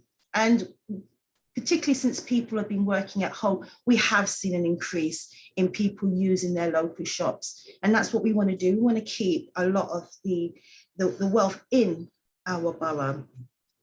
Now, we've also been offering new town centre grants. And we've recently launched a new grant to support our local high streets over the winter months. And the small grants are up to about 2,500 for each business. And it will help to deliver COVID secure events or activities between December and March. And we want to encourage more visitors to our town centres and high streets. We've also been looking at types of projects and grants that will include pop-ups to support our marketing, our website, and some examples are online businesses in Sydenham, plus a series of free-themed displays in shop windows to make high streets more attractive. And we've got 10 Black artists working with 10 businesses in New Cross to create original artwork to be displayed in the windows. The artwork was based on the business and reflects the owner's personality, and they are really great. I wish I had some pictures that I could show you here today. And we're looking at literature for the festival in Deptford, which is going to attract visitors to a range of venues and events through every Saturday in March. Another thing we've done to engage with our businesses, we've been having our business awards, which is a yearly opportunity for local businesses to celebrate their success and to acknowledge the outstanding contribution they make in the borough. Despite the huge challenges resulting from the pandemic, we've been inspired by the way Lewisham businesses have demonstrated resilience and adapting to ever-changing circumstances to survive and thrive. And we've been giving back, and way they've been giving back to their communities. The award recognised organisations who've been working hard through the pandemic, have been providing opportunities and benefits in our borough, and many have supported faith groups and other groups who've been trying to provide food and packages for our community, and our businesses have really taken this on board, and they've really been getting on board, and they've really been supporting our businesses. And also as a borough, we want to make sure that our businesses are also paying their staff well. So what we've been doing, we've been encouraging businesses to become accredited living wage employers. And we've been doing this since 2012. But however, many workers in the borough are earning well below the minimum wages, and we are committed to tackling poverty. And so to encourage more businesses and employers to pay a fair wage and cover the cost of the living in the capital for their workers, we are offering business rates discounts of up to £6,000 if they become accredited living wage employers. And in the last 4 years, we've nearly doubled the number of living wage accredited businesses in the borough. So we're hoping to keep more of the wealth inside the borough. And with our high streets, we have recognised that Lewisham High Street and a number of partners in different parts of the council and involved in doing different things, but there was no forum to bring them all together. So we set up a new partnership for the town centre. And we've only met once since the end of November, but we're going to be meeting more regularly throughout the years. And this includes different teams from the councils, the business, market and cultures. And we've included owners of shops, cultural organisations, TfL, voluntary sectors, police, leisure and leisure providers. And there isn't a business improvement district in Lewisham. And whilst they provide a good opportunity to engage businesses, we are keen to involve a range of business and partners and we're in discussion for the future of our town centre. And what was mentioned was motions. So in Lewisham, one of my colleagues, James Welsh, which was also seconded by one of my colleagues, Joe Milbank, we passed a motion in the council, and this was inspired by the Co-operative Party. And one of the things that we are calling on the government to do is to focus on councils and high streets. And we want the government to act now and quickly. And this is what's needed in Downing Street, for a renewed focus on town centres and high street. And we urgently ask them to review business rates to ease the burden on our hard-pressed businesses. And we urgently need the government to review business rates to help businesses. The system is a mess, held together by a patchwork of discriminatory and mandatory rebates, which are in favour more of online shops at the expense of our traditional businesses, which needs more of a physical presence. So that's what we've been doing in Lewisham. As I said, I'm really excited about the work we're doing here. So I'm going to hand back to you, James. Thank you, Councillor Kim Powell. A great presentation, and it's wonderful to hear the work that Lewisham is doing to support independent, community-owned and BAME retailers in your borough. And I think it's a wonderful demonstration of what councils can do despite the savage cuts from government over the last kind of 10, 15 years. And I think it's also shows the importance of understanding your local high street and the diversity that you've got, and the importance of data collection and the survey. I think that's a wonderful summary of work. Now, we're running slightly late, so it's my great pleasure. So to thank you so much for speaking, Kim. It's my great pleasure to pass over to my colleague, Anna Birley, who will be leading a policy session. So thank you, Kim, and over to you, Anna. Thanks, and I'm so glad I caught that session because there's lots of inspiring things, certainly that I want to take back to my high streets in Lambeth. So thank you for that. For those of you, he's policy officer, and as such, one of my jobs at the Co-op Party is to lead our member-led policy process. That means making sure we capture your ideas, values, experiences, and turn them into something which our parliamentarians, councillors, assembly members, Senate members, members of Scottish Parliament, Metro mayors can take away, do something practical with, and make the cooperative difference. So before we get stuck into the topic, I thought I would bring in Val Sullivan. Val is from Chelmsford Star Cooperative Party, and I've been at the Co-op Party 5 years now, and Chelmsford Star are stalwarts of our policy process. They always make a considered and thoughtful contribution. So I thought I'd just bring Val in, both to get some sort of general thoughts on how you've gone about organising those policy discussions, but also whether there are any tips you'd give to branches who perhaps haven't held one before and are feeling a bit apprehensive about it. And, you know, I know that there are things that you find difficult about the process as well as things that you find beneficial. So don't feel free not to sugarcoat and give us a bit of a talk about how you organise members in Chelmsford, if that's okay, Val. I think I need to ask you to unmute. There we go.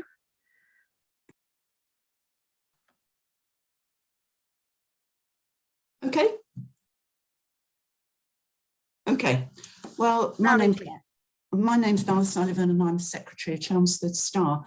Before I start my little input, you were talking about social care and cooperatives.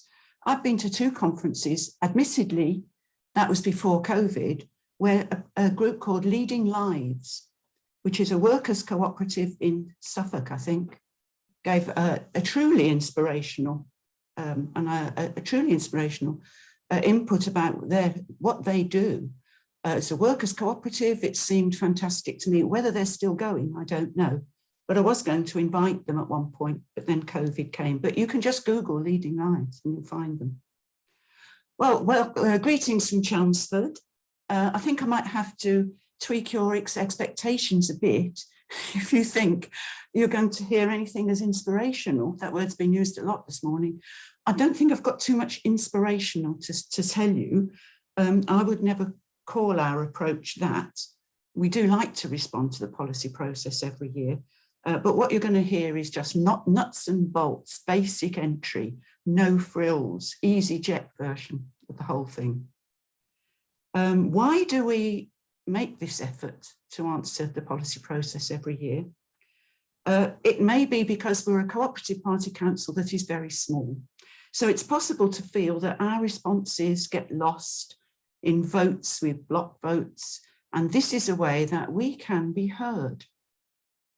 The second thing is that we have a bit of a sad history some years ago, before I was secretary, I hasten to add, that things were very unhappy here for a while. And we were supported a lot by the Cooperative Party. and our society who encouraged and supported us to renew our mission here as the Co-operative Party in Chelmsford. And so I think we do that really because they were there for us. They showed loyalty to us. And so I feel we should do the same. Our group is small, but it likes to talk politics, or some of us do. We're some way from getting Co-operative Party councillors here in the middle of Essex, which is blue. We're in a sea of blue, although we have a Lib Dem city council here in Chelmsford, which is nothing short of a miracle. But it is a way that we can talk politics without it turning into a rant-a-thon. Because if you don't think you're going to be particularly successful in getting Co-operative Party councillors, you can, I think, become inward-looking and just talk about your own experience and not that of anyone else. And another thing that's different about us is that from what I've heard from other cooperative, we don't receive any funding from the cooperative group. It doesn't come down to us like gentle rain from heaven through the cooperative party from the cooperative group. We're not sponsored by them. We get our funding from Chelmsford Star Cooperative Society. And in order to secure this funding every year, we, and that's usually I, have to make a proposal to the board so that they will recommend it to members to vote on at the AGM. And in this report, I have to say what we've done, what money we would like, and what we hope to do in the future. And I think there would be an expectation, having been on not the board, but lower levels of the management of the society, that we would at least be aware of the fact that they have funded us, that it is difficult to raise money, to make money as a cooperative trying to sell bacon and eggs at the society. And it's been extremely difficult in the last 2 years, and money isn't flying about. So I think they would expect that we kept in touch with our party and its policy process and did our bit for it. So that's why I suppose we find ourselves in the position of seeming to be so keen on the policy process. The presence of cooperative party members on local management of our board is very, very helpful to us. And a tip would be to try to get involved in your society if you possibly can. The vice chair of cooperative party, Judy Sanders, is now president of the society. This is the end of her first year. And as if by magic, we now have fair trade status. She says this is a coincidence, but I don't think it is. It's the result of chipping away for years, but finally having someone in place in the society that could have brought that very good initiative into being. So this is what we actually do. In January, we get to hear what policies are going to be. The likelihood is it's going to be 2 policies and what they're going to be about. We know this requires at least 2 meetings as an absolute minimum. So we put the dates in our diary for them in the spring as soon as our AGM is finished in February. This is assuming we're re-elected. Agreeing dates when people are going to be free is probably the hardest bit of all, because we are busy people and lots of our members are involved in other groups. My experience of the policy papers is that they require a lot of reading and digesting, and sometimes quite a lot of prior knowledge and understanding, which I may not have, and can assume that others may not have that knowledge either. I remember when we had corporate governance, I haven't worked in the private sector for many years, and I didn't really know much about it at all. So I phoned a relative who has been in the insurance business most of his working life, and he gave me, he's not a monster for doing that. He told me all about it. And if you don't know, I suppose you just have to find someone to ask. But sometimes we are lucky because some of our members, although being not available to come to the meeting necessarily, are happy to fill in a bit of their direct experience for us. In the past, we've called on our members for their expertise in mental health provision, social care for young adults with special needs, being on a GP patients group that have suddenly been taken over by Virgin, working in the City of London in a bank when things went bad in 2008, trades unions, being students in a pandemic, the science of climate change, we're quite good on that, running a funeral business at the height of the pandemic, and working to achieving and sustaining fair trade status for our city, which will come in useful for international trade, I'm sure. Another thing you can do is, or someone can do, is portion off a question that you think maybe people may be able to answer just that question, and just making a direct request that they think about it and do, even if they can't come to the meetings. We're very happy to listen to those who've got direct experience in our own backyard, because we've found out that collectively we know a lot more than we think we do.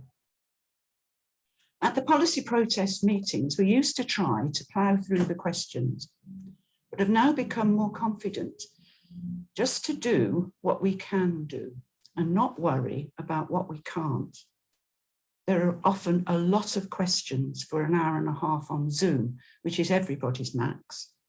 And there are questions within those questions, and there are bullet points within those questions, and there are sometimes more questions than answers. It's a bit like being in an examination room when you first see the policies. You turn your paper over and you think, oh dear, I've revised the wrong topics.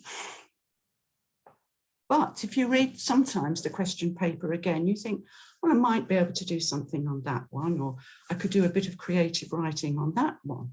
And so, as ever, you have to make the best of what you got. Can the meetings be tedious? Yes.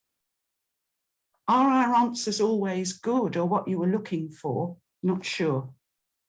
And always, at the back of our heads, the voices are whispering, does anything we say move the policies on? Does it make a difference? I don't know. And are we completely secure in our understanding of what and who these policies are supposed to be for? I'm not sure we always are. Does it matter?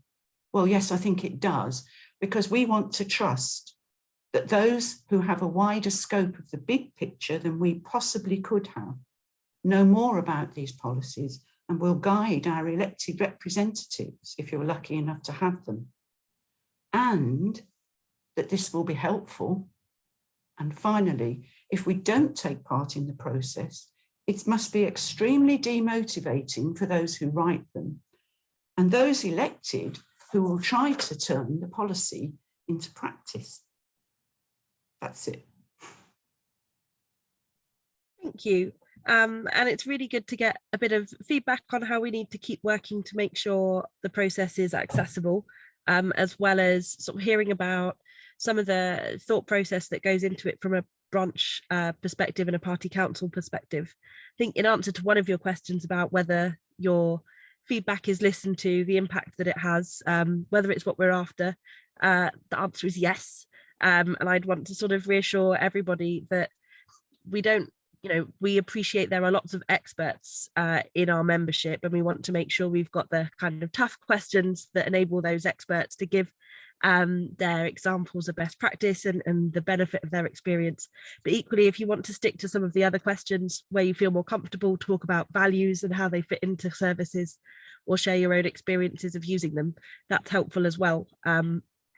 In terms of the process, we want to get as many local parties like Chelmsford, like lots of you on this call, to be having these policy discussions in your meetings, whether it's a branch meeting or a party council meeting, and that judgment will come down to sort of the numbers that you've got at a local level and your capacity to organise. As Val says, there's no expectation that everyone's an expert, but asking others who are expert to perhaps come and speak at your meeting or to offer some thoughts in advance of the meeting is a great way to go. And over the course of the process, we accumulate resources that have either come bottom up from our branches or that we're putting together at head office to help make those policy questions come to life as much as possible. And then in June, the policy process closes. All of the submissions go to our National Executive Committee, who read every single one. I make them do it, so I know it happens. Reflect on them, look at where there are common themes across branches, where there are interesting ideas that maybe they'd not thought of. And then that's what forms the basis of the new policy that goes to our conference in the autumn. What hopefully those of you who have taken part previously will see, you get acknowledgement of your submissions from the NEC. They might point out wherein it's been particularly helpful, and the policy documents that get voted on also list the branches and where they've had input into the process. So hopefully that kind of golden thread, right from what it means to be a member at a local level right through to what we're telling our politicians to do at a national level, becomes clearer the more you take part. I don't know if anyone on the call had sort of questions for Val about, you know, you want to organise your own policy meeting and you wanted some advice. I can't see any hands up, but I'm sure if questions occur to you, I'm happy to sort of pick Val's brains further or help pair up less experienced branches with more experienced branches. Oh, I've got a hand up from Portia. Thank you. I don't know if you can hear me okay. Yeah. Thank you very much for that, Valerie. I always wince when I hear expressions like gentle rain from heaven for obvious reasons. I can do that whole speech end to end. I had it for detention several times, but that's not my question. Every year I send out in good time a link to the current policy position and, you know, the information from the Co-op Party website, and invite members to perhaps have some meetings before our formal policy meeting, and nobody ever expresses any interest. Then on the evening policy meeting, everyone complains there hasn't been enough time to delve into this properly. We have a difficulty getting additional evenings, you know, for formal meetings. But do you find a similar difficulty, that it's really hard to get people to engage earlier, but when it comes to the evening of the meeting, everyone's got more to say than will actually fit in, or it could be a richer discussion? I find it hard to get people to start early enough, but then on the evening of the policy meeting, they all regret not having more time. And I really don't know how to address that, but I think we could make stronger, richer, because we do have in Islington, we have all sorts of people contributing to this process. We're a very small branch like you, but we have some very long experienced and long experienced cooperators. But yeah, that's my problem, is making people turn their heads to it before the evening of the meeting, when I know every year the same story. We needed more time for this. Do you have any answers for that, anybody? Thanks. That's a good one. Val, a few hands have gone up. Would you rather take them one at a time, or should we hear all of them and then have a bit of a feedback? I think so. I think it's got worse in the last 2 years, not because of COVID necessarily, but because we're using Zoom. It was much easier when we had live meetings for this kind of thing.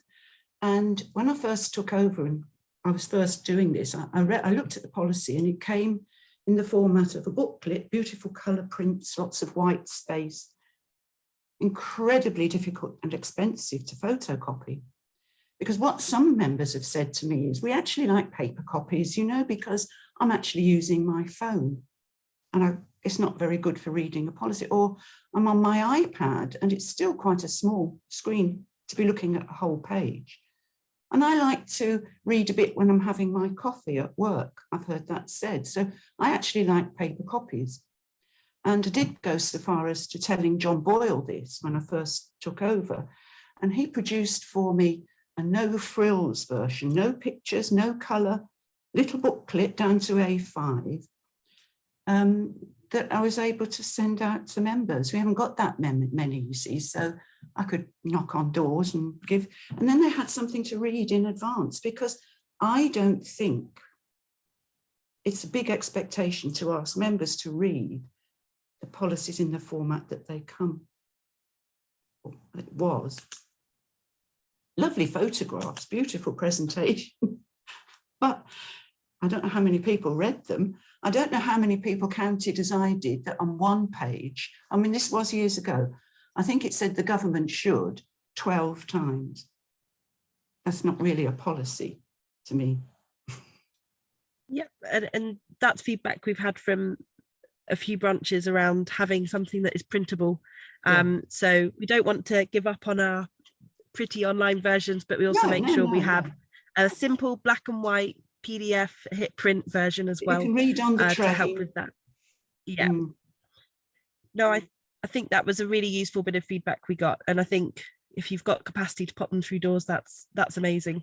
And if there's sort of support that party councils and so on can give their branches to do that, that's a good tip. Thank you. And I should say, Portia from Islington, there's always excellent policy contributions from Islington, so you're doing something right, despite wanting to do better. So really good work there. I've got Judy next. Yes, hi, can you hear me? Yeah. Okay, well, first of all, I just want to reinforce what Val's saying. It is much easier if you can scribble on your piece of paper and put your thoughts down as you go along, rather than trying to read it on screen. It's not really a question. I just wanted to just correct something that Val said, that Chelmsford Star Cooperative Society now has fair tax mark as opposed to fair trade mark. We know that the co-op's very fair trade, but we have the fair tax mark. Sorry. Okay. Even better. Better, yeah. Thanks, Val.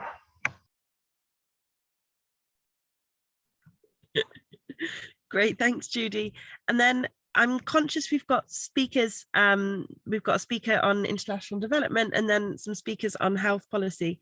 So if it's all right, I'll hear from Val, John and John together, and then we'll do a sort of a bit of a wrap up if that sounds all right, just so that we don't keep them waiting too long. So Margaret and the Johns, I've asked, you should be able to unmute now. Unmuted. I'm unmuted. Can you hear me? Hey there, Margaret. Oh, hello. Sorry. Yes, can you hear me? We'll come to you. Hello. Margaret Sorry. Eames Peterson. Ah, Yeah. no worries. There you are. Thank you very much. I'm actually quite new to the Co-op Party, but I'm in Hertfordshire. And I've been listening and joined the Co-op Party fairly recently after being impressed at the Labour Party conference. I'm sort of really interested in how we can get our infrastructure together of the Co-op Party actually more involved in the Labour Party as well. So I'm in a CLP that is not a joint Co-op and Labour Party yet. But I did help form a credit union about 20 years ago when we did have a Labour MP in this area, and now it's Grant Shapps, who's awful. And I was just listening to the first session and thinking, how can we, as in policy, try to help each other see what already exists to build on Co-op Party principles? And even my husband's now the treasurer of credit union, and it's grown from Hatfield to be Heartsavers. And actually they're brilliant people, but they very nearly lost the credit union about 5 years ago through lack of volunteers, and they haven't. But actually I can just see how we could have a much stronger link to the Co-op Party and even build on the Co-op Party within our policy to try to use the Co-op Party as for policy to help SMEs and to see how we can help build businesses locally that really need those loans, but we don't have those loans specific within the credit union at the moment. Interesting point. And it sounds like I need to put you in touch with John Boyle, who is going to be able to help you do some great sort of P6 work with co-ops in your area. And also John Cook. We've got lots of Johns who'll be able to work with you about how we sort of mobilise your local co-op work. So I'll make a note of your name, Margaret, and make sure we hook you up afterwards. John. Which John? This John? Yes, you go first. I can see you. Okay, John Harrington.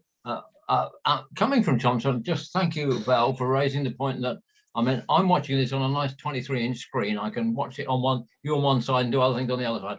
And an awful lot of people aren't so well equipped. And therefore, yes, having things not in colour, because that's expensive to print, I'd have to change it all to black and white. So thank you for Val for raising that point. My point on policy is, can we at least every year have a policy on promoting one type of cooperative or a couple of types of cooperative?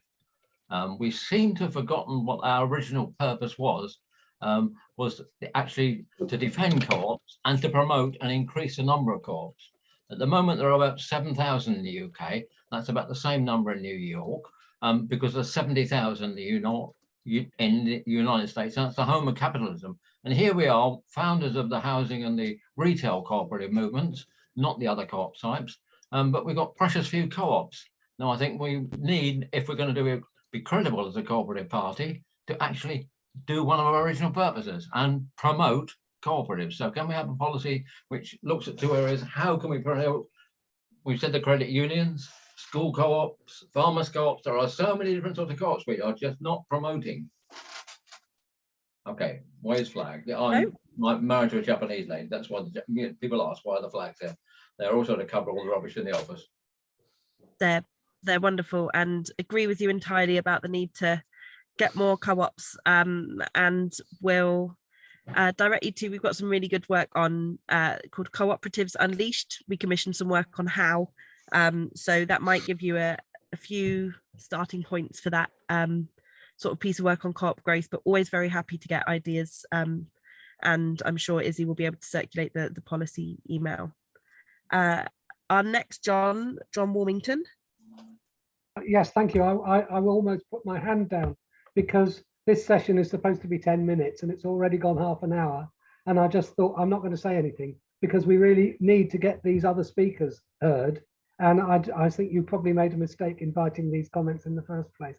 So there should be a separate session on how to do policy development some other time. All right then, very happy if anyone wants to pick this up further to pick it up after today's event. And a perfect segue onto our speakers. First of all, we're going to be talking about international development, which is one of our two policy topics. We have David Taylor joining us. David Taylor is a longtime friend of the Cooperative Party with his many sort of fair trade and international development hats, but joins us today on behalf of the Labour Campaign for International Development. Those of you with an interest in international development issues, I will very much recommend them as one of the socialist societies that it's worth being involved in. A huge amount of expertise on the sector.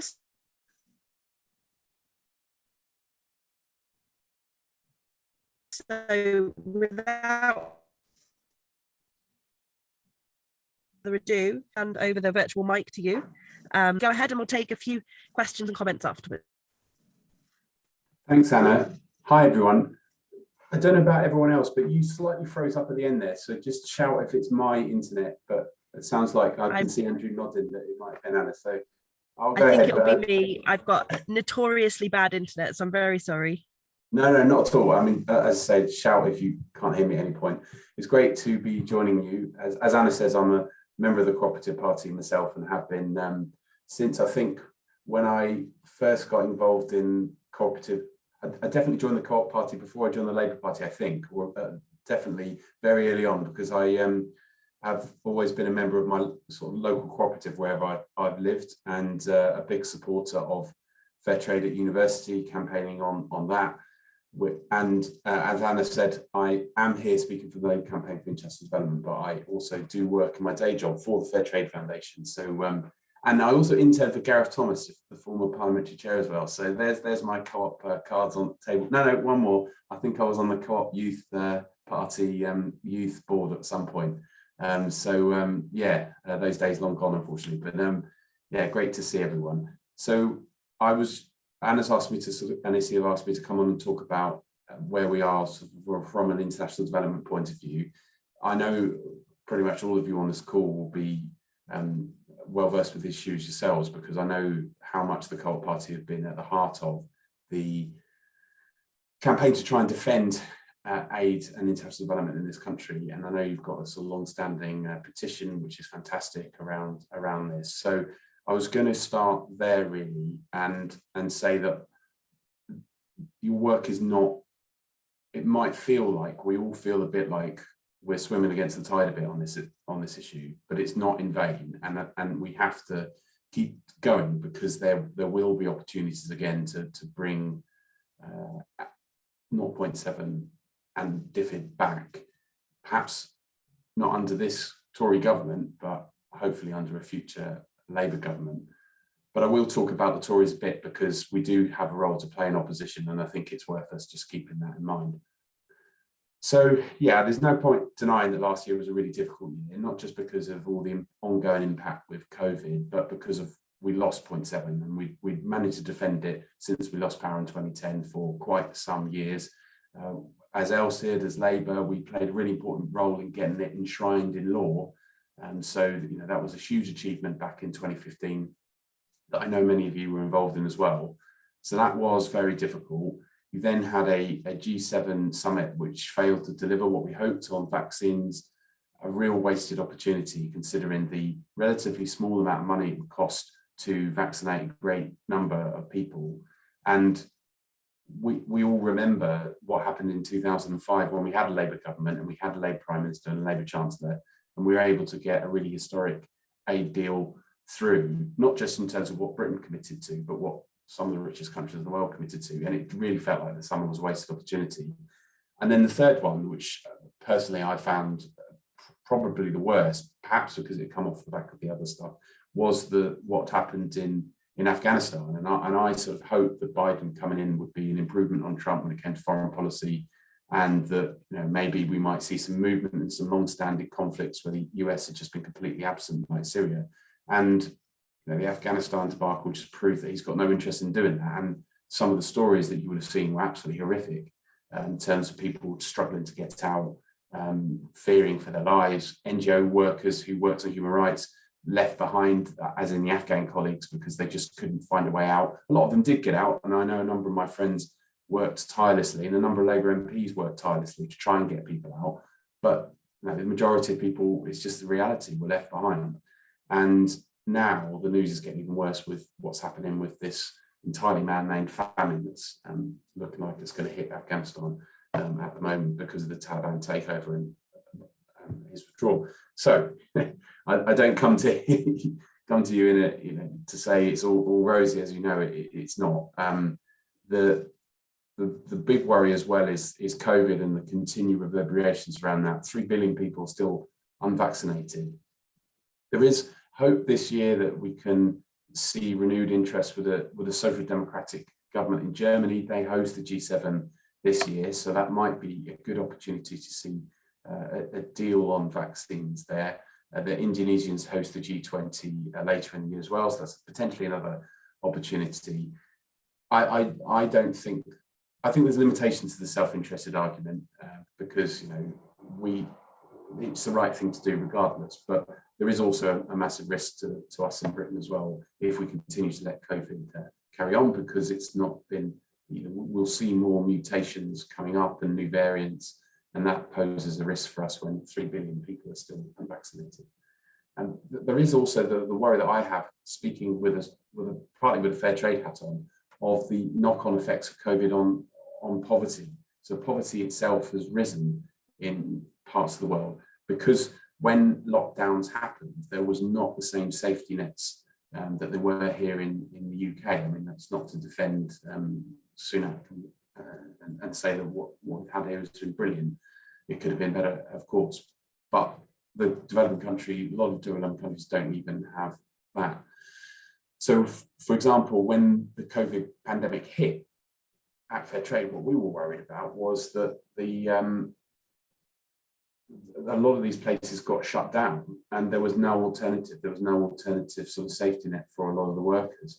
And it wasn't even just the lockdowns themselves, it was also the knock-on effect of us having lockdowns. So, for example, when there was all the panic buying in supermarkets in the UK, the supermarkets stopped a bunch of non-essential lines. And, you know, fair enough, you might argue, but it did have an effect on people. So if you stop stocking flowers for a certain number of weeks, then that means that a bunch of Kenyan flower farm workers are not going to get paid potentially. I mean, fortunately, the fair trade system with its premium, we were able to work with our commercial partners to try and dampen that impact. But you know, a lot of people who are not under the fair trade system missed out on that. So just to give you a flavour of the scale of the pandemic crisis, it's not just the vaccination issue, it is also the knock-on economic effect that we have to see.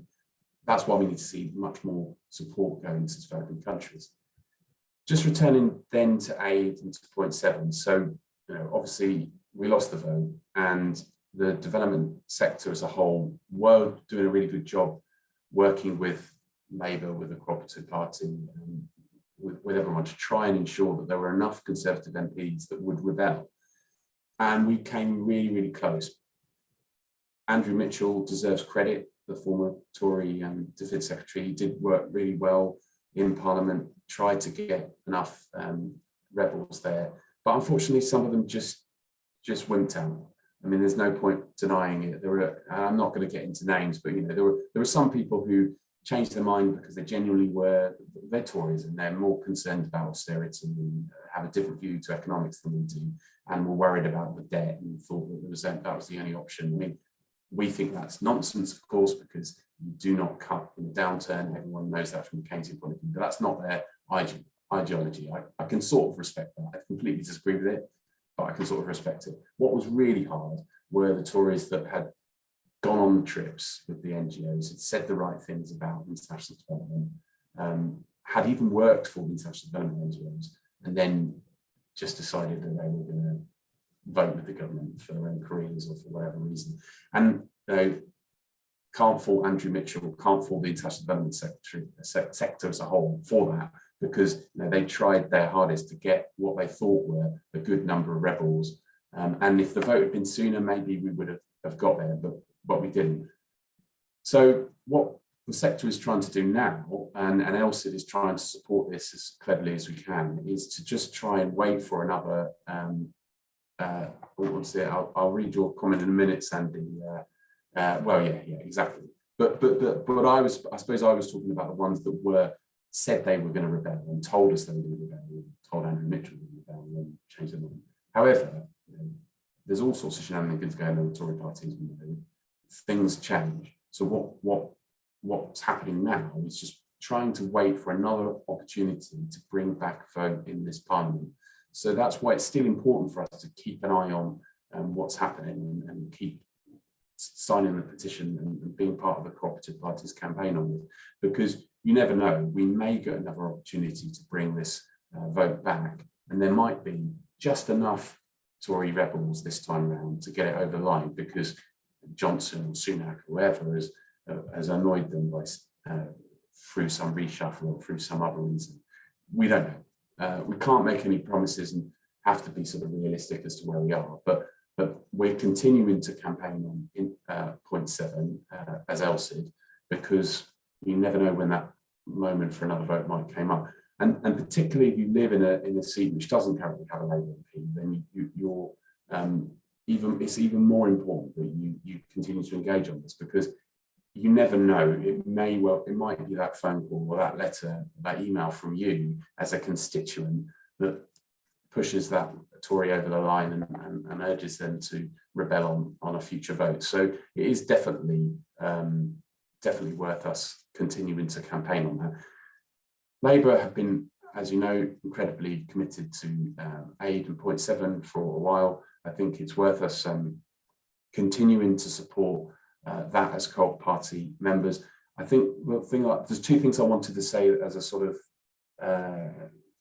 with a bit of caution, is one, unfortunately, because of the state of the Labour Party's finances, there's been a lot of cuts to Labour HQ and resources. And unfortunately, that means that Preet Gill has lost her political advisor. So obviously, Preet is the chair of the Co-op Party. She's a fantastic MP. She's been great as Shadow International Development Secretary, but she has less resources available to her than she had even last year. So it's really important that we find ways to support her, even if it's really simple things like always retweeting or liking what she's putting out on social media so it gets as much coverage as possible. And I know that the Co-op Party already support Preet in terms of her parliamentary work, but it's just finding more and more opportunities to basically put her arm around her shoulder and ensure that she's got the support she needs going forward until hopefully Labour Party finances recover a bit and she's able to get a new advisor.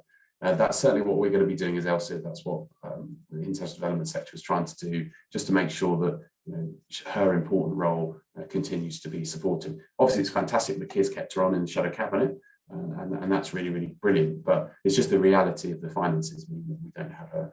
She doesn't have quite the resources she had before. The other thing that I think that's less, I think there's a lot of support for it, but we do need to keep pushing on. It is keeping an independent DFID. We've got to remake the case for that within the Labour Party so that a future Labour and cooperative government has an independent DFID. I think I don't think anyone's necessarily against it, but I don't think that's as solid as it is the commitment to 0.7. I think it is from Keir, by the way, but I think across the Labour Party as a whole, I think there's less, speaking candidly, I think that's where I'm a bit more worried that that's where we're going to put more of our focus is on trying to ensure that the commitment to an independent DFID is in the next manifesto, as well as the 0.7 commitment, which I'm much more confident about. So it's just to say that that's worth us keeping an eye on, and any policy development that can be done from your side to make that and support that case and think about a reimagined DFID would be fantastic. I mean, from my point of view, my understanding from working in the sector for a number of years is that why it's important is that you need a cabinet voice around the table, and if you take that away, then there is a real worry that you will be shut out of important discussions. So, and it's good that Keir's kept Pritchard on, but it's not. If you think about what the Tories are doing, they don't have the international development voice has been severely weakened by the fact that it has just been folded into the FCTO. But the other reason is that, quite simply, it was an outstanding department. It was consistently ranked really, really high when it came to aid effectiveness. There was a clear focus on poverty reduction in everything that DFID was doing.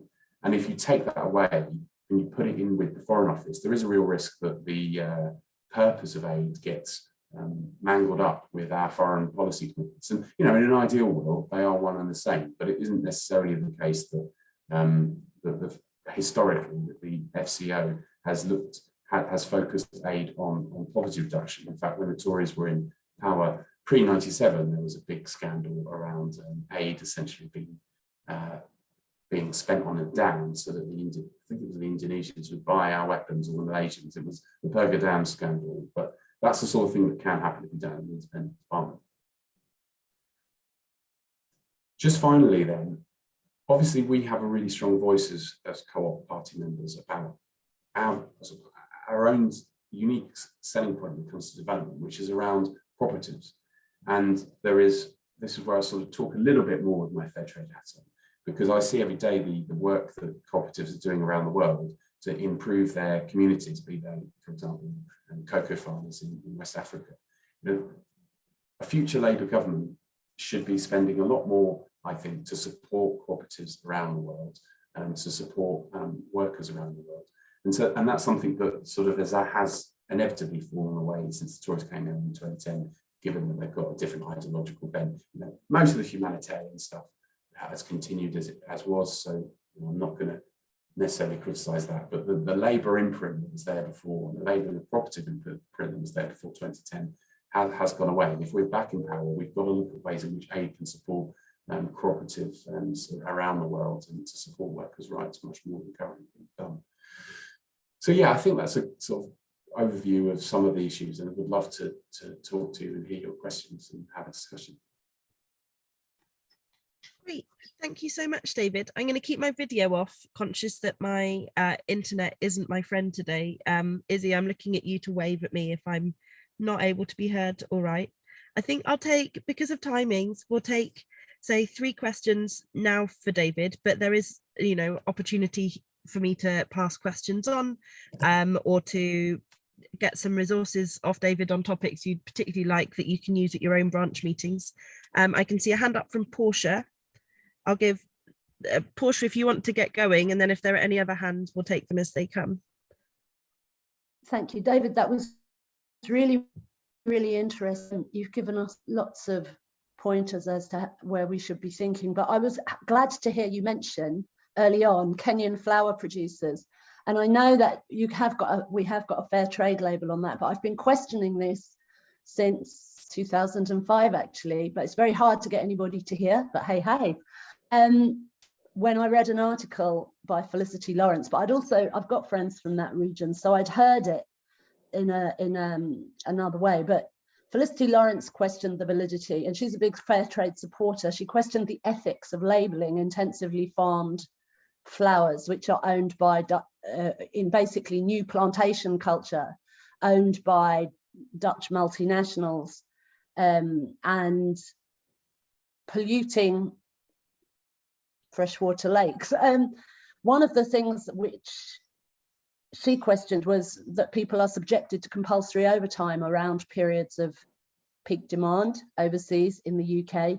And I am aware that the IMF imposed structural adjustment programs on Kenya where export-led growth was the demand, and it did strongly suggest cut flowers as the ideal crop. So there was an element of limited choice in this. But I've always been worried about this thing of fair trade flowers, well, since I first heard of it. But that article really, which is old now, but it really has stayed with me. Felicity Lawrence wrote that about 15 years ago. But are you able to say anything more reassuring, or really say anything about why we should call these flowers produced under those conditions fair trade flowers? Because it's not anything like the small producers or even large producers, the cooperative cocoa farmers of Ghana. It's not comparable in any way, shape or form. So why do we call these fair trade flowers? No, it's is that when you feel okay to tackle, David? Yeah, of course. Yeah, brilliant. I'm actually doing this in my day job actually quite a lot, because we're looking at how we can work with the entire flower sector to set up a multi-stakeholder initiative that will bring together the British flower industry, retailers with Kenyan flower farms to improve standards across the whole. So not just fair trade flower farms, but flower farms across the whole. When it comes to the fair trade one specifically, there are a set of rigorous standards, and I'll put a link in the chat so you can have a look at it, Portia, because there are certain things around workers' rights and guarantees there that would stop some of the practices that you're talking about. And so when you sign up you can't be certified unless you can show that you're going to comply with a set of criteria, and there is an auditing process to ensure that farms are complying with that criteria, and if they're not, then there is a process to ensure that they either comply straight away, or they're in the worst cases decertified. I suppose the dilemma that we've had as a movement, as a fair trade movement, if there's a word, around this plantation issue is they already exist. So do you try and make them better, or do you not engage? And I do think that it's a debate worth having, because there are if you look at the tea sector as well, there are some big structural issues, and can fair trade or certification alone tackle these issues? I think there's a question mark there. That incidentally is why we've ended up trying to push for a multi-stakeholder initiative, because we want to see sector-wide progress on this stuff. But no, just to reassure you, I'll put a link in the chat, but the standards are rigorous. I wouldn't, the ownership of these plantations varies. I know that for some terms of some of the flower farms we work, they are African owned, so it's not necessarily the case that they're all owned by Dutch companies.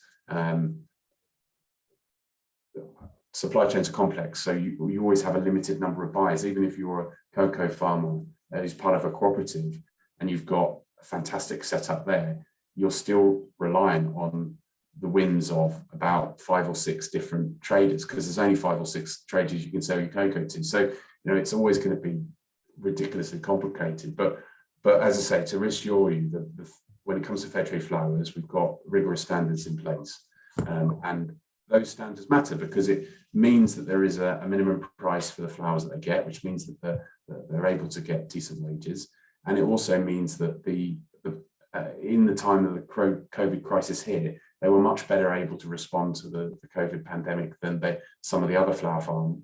They were able to keep workers on working, whereas other flower farms had to lay people off.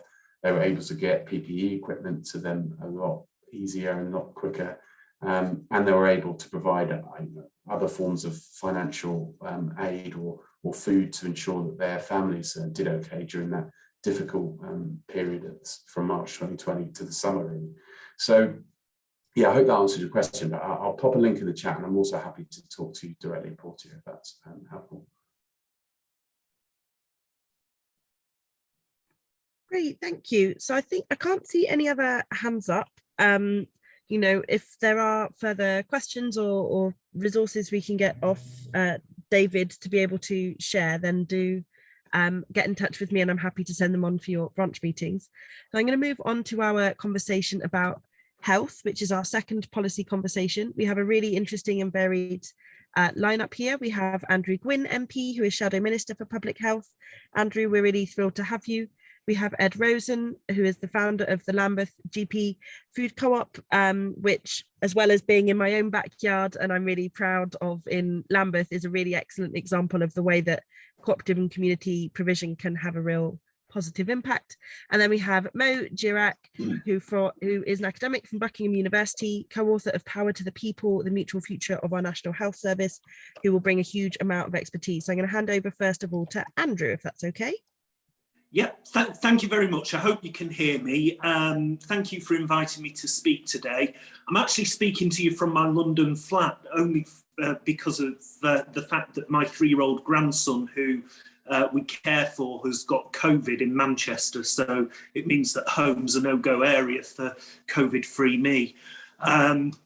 So I hope the internet in my flat, which isn't brilliant, lasts for the remainder of my speaking.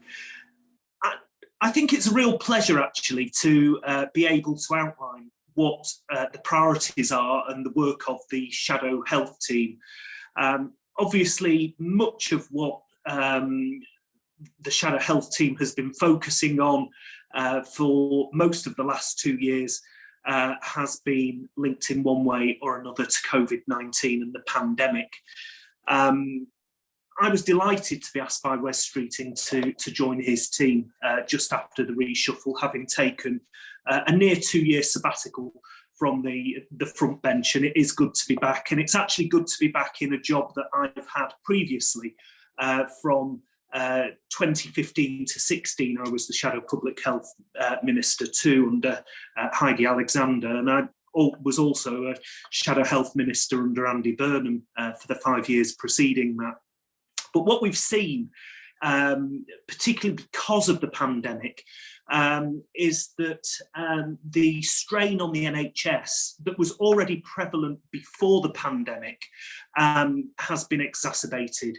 The waiting times, the staff absences, the rapidly rising care backlog are massive now, huge problems for any government to try and solve.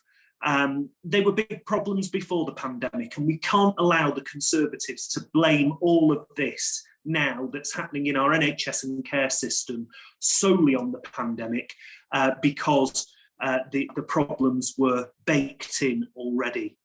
Now, I don't need to tell you in a co-op meeting that the NHS is the proudest achievement of the Labour movement. We need to do everything we can, and we always say this when we're in opposition and then get the chance to do it in government, but we do need to do all we can to support a health service. No, I can't. It cuts out when. Has it cut out? Yeah, but Clair, I. No, it's fine, Andrew. Carry on. We can hear you. Oh, right. Thank you. Right. Okay. We need to make sure that we can equip the NHS with the tools that it needs to rebuild after COVID. So we do need, and there's a huge challenge here, to recruit, train and retrain staff for the long term.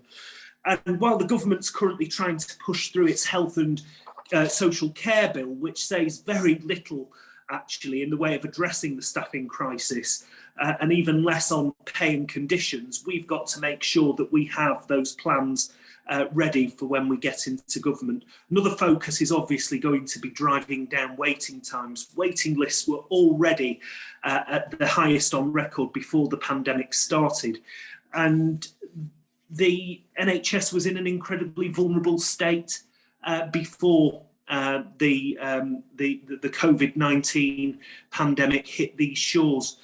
And we have really got to, as the last Labour government did, drive down those waiting times, because it is the people that we represent and that we seek to represent that are often in pain, in agony, waiting, languishing on waiting lists for unacceptable periods of time.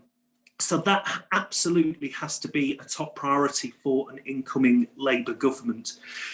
And then for me, the thing that brought me into politics and why I'm so proud to be the Shadow Public Health Minister is we have to really tackle health inequalities in our society. It cannot be acceptable that in the year 2022, health inequalities are widening. That just cannot be right. And if we can't come up with the ideas and the determination to fix that, then we're in the wrong game. And there is a massive role, I believe, for cooperatives, particularly at a local level, but also at a national level, to play their part in the public health transformation that we need in this country.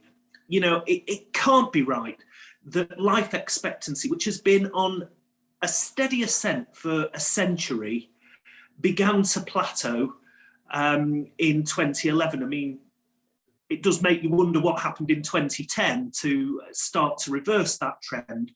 But some of the work that the Labour government did in early years through Sure Start, through tax credits, which was one of the biggest redistributionary measures of any government, putting money into the pockets of, you know, some pretty low-income families, the national minimum wage, the decent home standard for social housing, which really drove up the standards that people were living in, the pension guarantee, the whole range of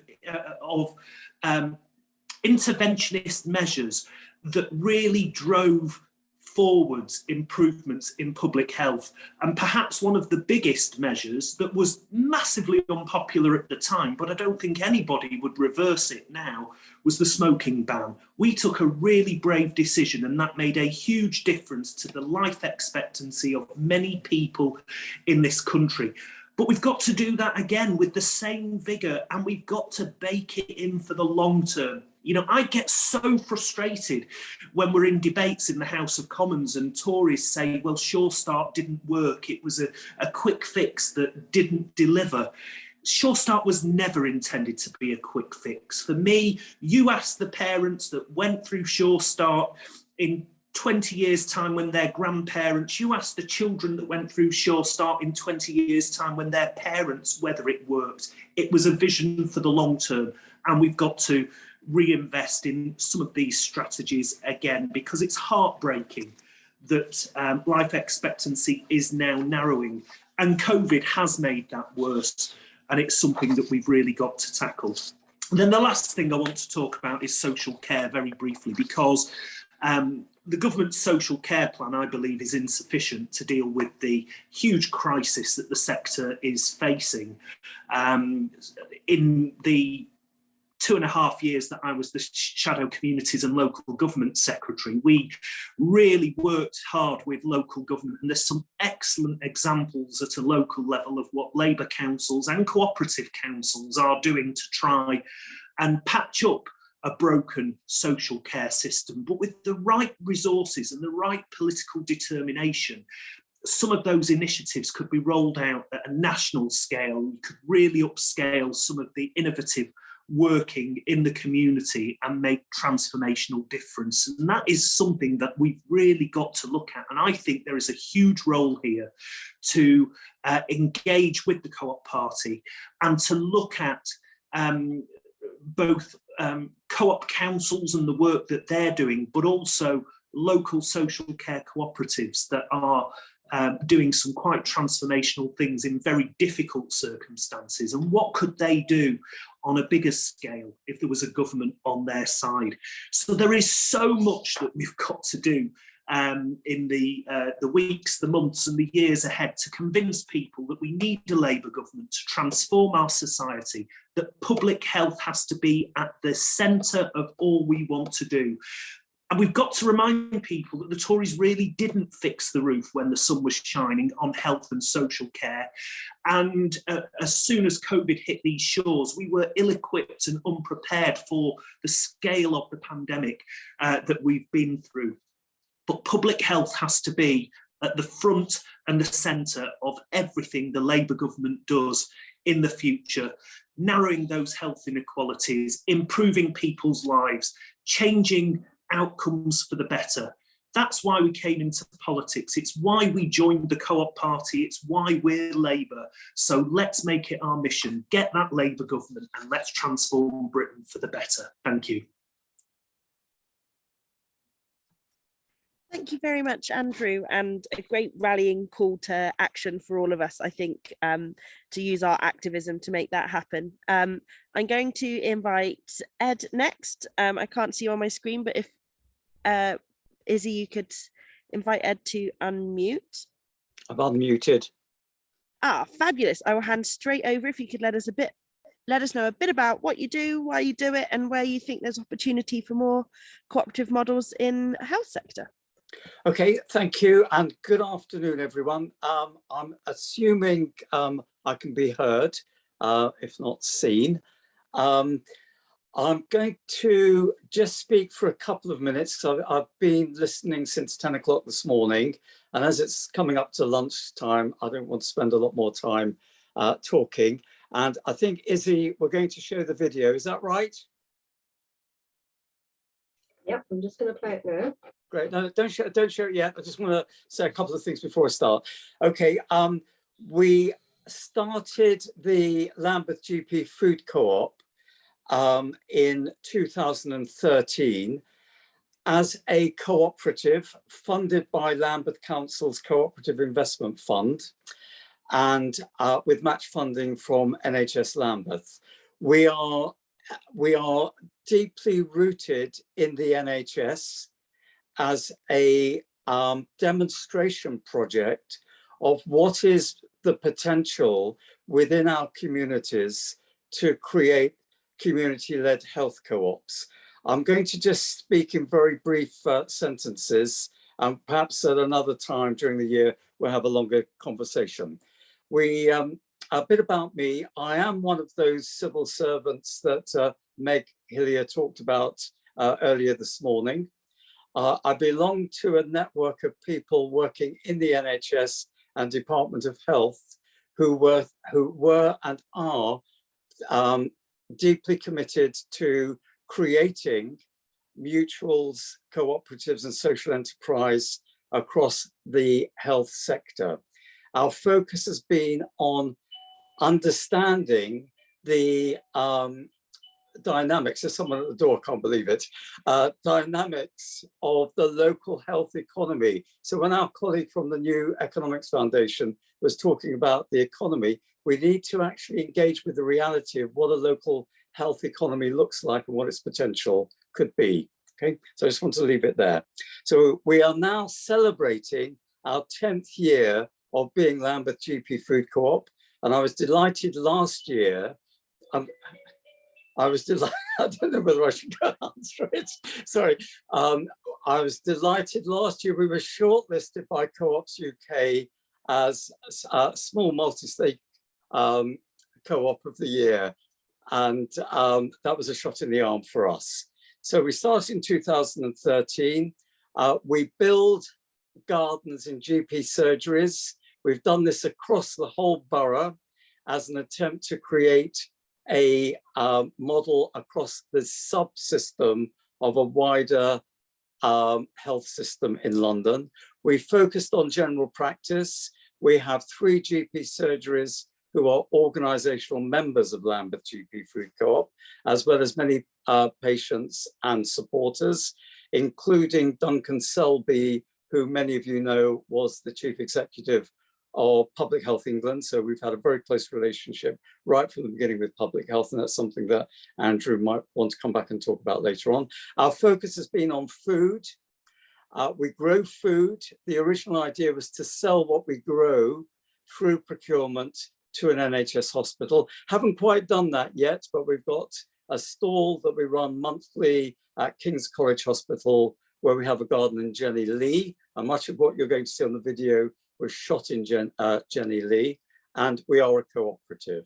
So the people that are talking on the video, many of whom are co-op members. And if there's any time afterwards, Izzy, I'll just continue the story after that. So shall we show the video?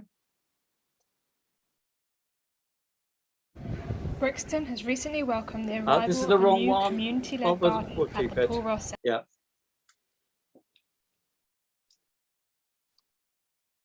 Sorry, I'll try this one instead then. It's the one with two women speaking at the beginning. This one? No. Okay. Okay. It's I'll stop sharing that for a bit and then I'll find the right one. It starts with shots of a garden, two people. Oh yes, I see it. I've spotted it now. Sorry. Apologies. Thank you, Izzy.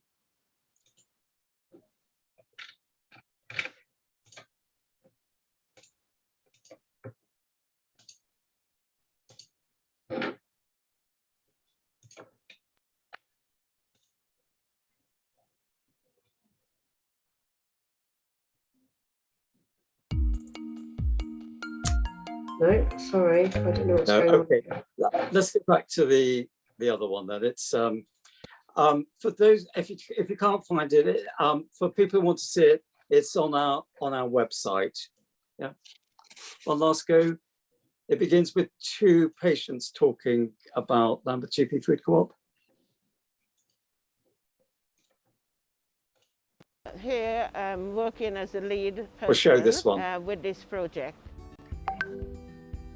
The Lambeth GP Food Co-op is a community initiative that was founded in about October 2012 about growing in GP practices. What the contribution was funded to resurrect this site. Because of the lockdown and shortage of staff, it kind of got a bit neglected. We won an award, our first award in October.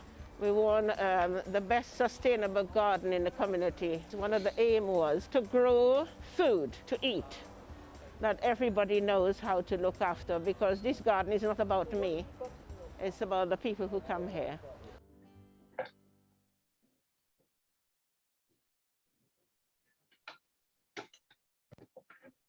Okay, have I got time to continue, Anna, or is it? Yeah, absolutely. Okay, so that wasn't quite the video that I had in mind, but for those of you who want to see the video that we made a few years ago on Lambeth GP Food Co-op, it's on the website and the links on the system. The person that you did see is Hilda. Hilda is a retired NHS nurse, and Hilda is one of the three co-founders. I didn't found the Lambeth GP Food Co-op all by myself. It came out of discussions amongst GPs, nurses, receptionists and other people about the idea of the Lambeth GP Food Co-op. And I think we've demonstrated over the last 10 years that it is a model that could be developed in Exeter, Brighton, Bournemouth and other parts of the country. We don't franchise the Lambeth GP Food Co-op, but we are very committed to sharing our learning with GPs and anyone else who's interested up and down the country. You've done well. I'm just going to pick out, as we've got a bit of time, the experience that we had with the pandemic.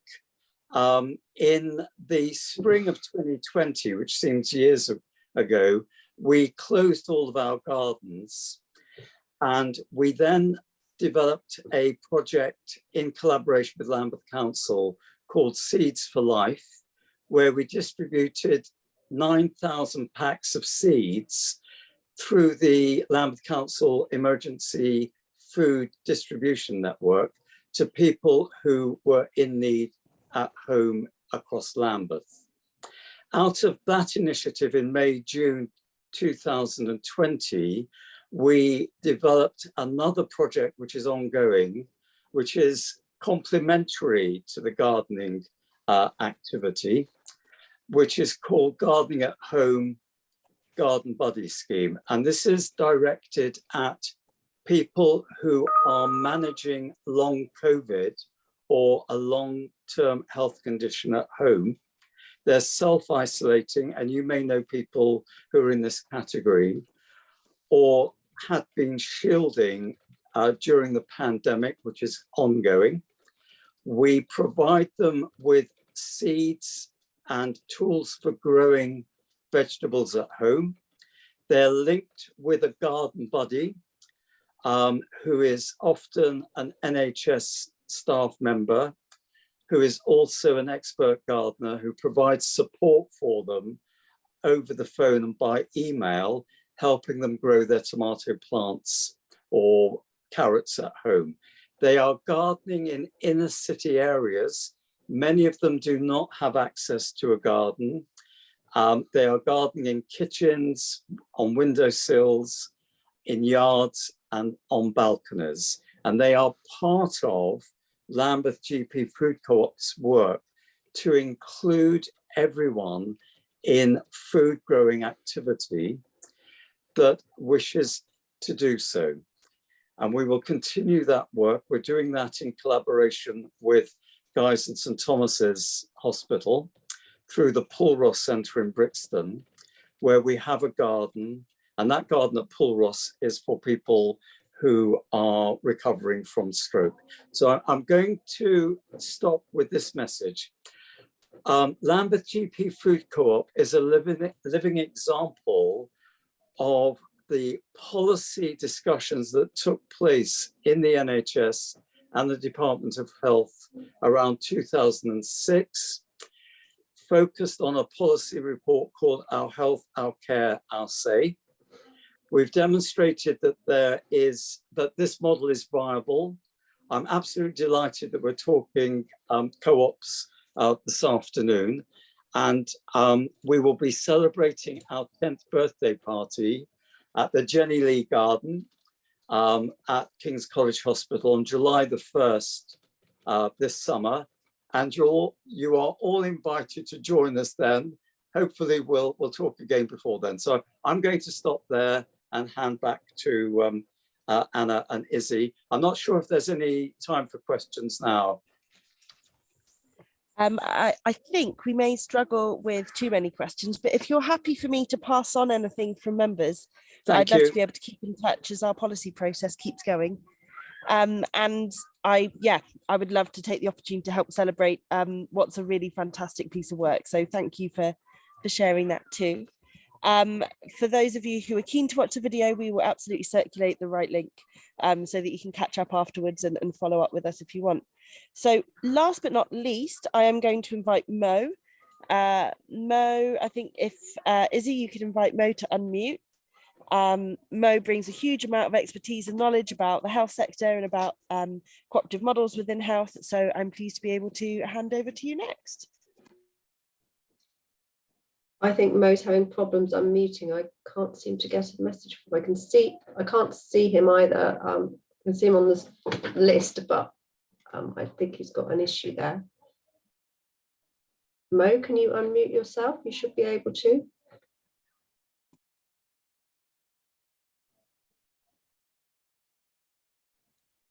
No, that doesn't seem to be working.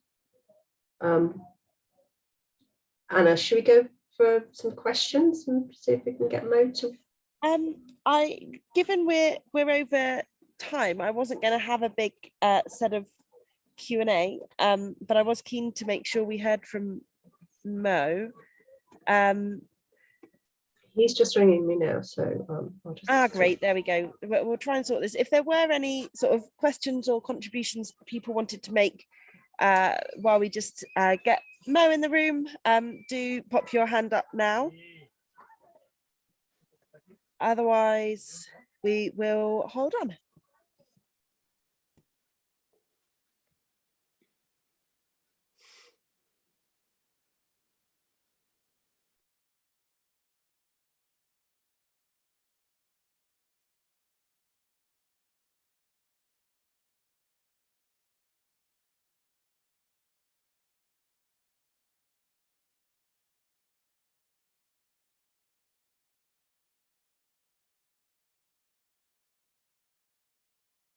I love the comment in the chat, Paul, that the GP food co-op is an astonishing revelation. That is really nice feedback, and I'm glad that's a takeaway from today's conversation. They're pretty astonishing for sure. Thank you. Good. And actually, Ed, if it's possible, I'd quite like to come and visit that. I'm both a keen gardener and obviously with my public health role, I think it's a superb initiative and it'd be good to see it in real life. And Andrew, what the message I'm feeding back to you is that this came out of thinking in the NHS, and all that we've done in Lambeth is demonstrate that it is feasible, and it resonates with what many, and I'm talking about pre-pandemic, many GPs were thinking about.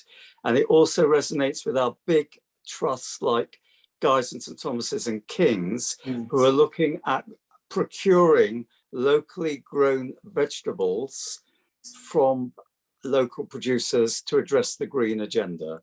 So it's win-win all round. And I think you may have my email. You're very welcome to come down. We're starting to open up the end of this month, early March, and come and look at all of the sites and help plant some of the seeds that will be turning into cauliflower, carrots, potatoes for use in the NHS. So that'd be great. That sounds a great plan. Thanks. Yeah. There we go. You can all look forward to a co-op party video about with Andrew and Welly, which will be great. I think we're not able to get. I don't think we can. Yes, I don't think we can. He's having technical problems, and he's going to try and join on his phone. But sorry, we will. I think what we'll do, and given the interesting conversation on this, is put together a future Zoom meeting specifically on co-op models in health. We can bring in a few examples alongside Ed from around the country. Great. And hopefully some of the questions and hands up will be able to be sort of dealt with without rushing you all in proper time next time. I think what's left for me today to say is a massive thank you to everybody who's joined us. Hello. We sort of had. Oh, we've just managed to get Mo. Hello, can you hear me? Yes. Oh, I'm delighted. I'm absolutely delighted. Absolutely delighted. I'm so sorry, and I don't know whether you can see me, but if you don't see me, Google me, and you'll see me on. I've got loads. I've written lots of articles. I'm so sorry. I'm so grateful. No. Thank you so much to you. And to all the members. So look, let me, I'll be as quick as I can, but thanks so much for giving me an opportunity. I'm actually privileged and honored when Izzy rang me, sent me an email to do a presentation. My name is Mo Girach. I've been involved in Co-operative Party for many years. I'm a clinician by background. Very quickly, I'll tell you. I've been involved in co-op for over 20 years in health cooperatives. And I started the first health co-op called Cllr in Southeast London Doctors Cooperative with 50 doctors, grew that to 500, giving ownership to GPs. I'm sure, Andrew, you know about the GP co-ops, which was the Conservative Party led that as part of the cooperative movement. Since then, things have changed because of competitive tendering exercises and where a large private organizations have come in and taken over, putting focus on profit rather than social interest and care and quality of care. Having said that, I've been out of the cooperative kind of agenda because I left the healthcare, and then I'm now working at the University of Buckingham. I've written widely on the co-ops, mutuals, and social enterprises, which includes the social value. If you Google Girach, you'll find loads of articles for interest. And the most recent article, the article I've written, Andrew, which will be very useful for the Labour Party, I hope, would be the Power to People in May 2014 about how to mutualize the future National Health Service. I've spoken in Canada, Spain, Brazil, and Japan on health cooperatives, and influenced politicians when I was active in my many years ago. I think one of the biggest challenges we have is the definitions of what a co-op is, social enterprise is, and mutual is. But I'm going to leave that for others to define. But it's very important that clarity is there.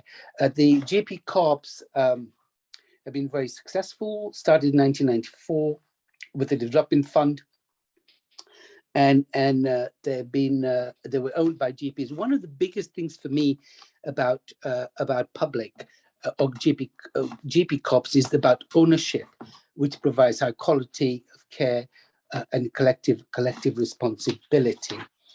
I'm just going to go through as you know, there's the International Health Cooperative Alliance, where we've got 800 million members in the world. I don't want to give some examples of social enterprise, mutuals, or co-ops, but I'm sure you have, most of you have a lot of knowledge on that. I'm very passionate about health cooperatives, because when you give power to people, both, it's easy to employ staff, but you've got a participative interest with it for the staff within the organizations. And as you know, within the KIC organizations, within the articles, it's prerequisite about the community interest statement where staff are involved at the board, which is very important. I just want to quickly talk about Social Value and Social Value Act, which talks about procurement, which is very, very important. And I'm sure you know all about right to request and the power given to staff to manage their own service in local authorities and otherwise. And some of them have been successful, some haven't, because of a number of reasons. And that is around procurement and going out to tender. And where we as cooperatives put focus on quality, value for money, and ownership, private sectors come in and focus on profits. And that's where the issues have been. And I don't want to go through all of that, but I just thought it's very important to manage. Just mention that. Chair, can I just talk about very briefly the opportunities, challenges for social enterprise and co-ops in the current environment, but also within the current health economy? One is around demonstrating financial strength is fundamentally important. And I think we don't have, often the startup co-ops don't have the resources or robust financial management and reserves which they can present, and often is a barrier. So I think it's very important there's seed funding, which one of the areas where GP co-ops were successful was there was a lot of seed funding to get them moving. And once they kept moving, they made money to invest and provided quality of care. But of course, GPs worked, for which they got paid, but it was a collective responsibility. Then there's another one called the definition in terms of ownership and right to request, which I mentioned to you. I think one of the things around the definition of all of that was around competitiveness and also around re-tendering exercises, where the focus hasn't been on innovation, whereas as social enterprise we focus on innovation, value for money, and participative of. And if you look at some of the health cooperatives, retention is good. people want to work for that organization because they're involved in it, both in terms of the power in running the organizations, but also those organizations are often innovative. The other one is other challenge is a shift in the culture, ability to demonstrate it added value, which I talked about.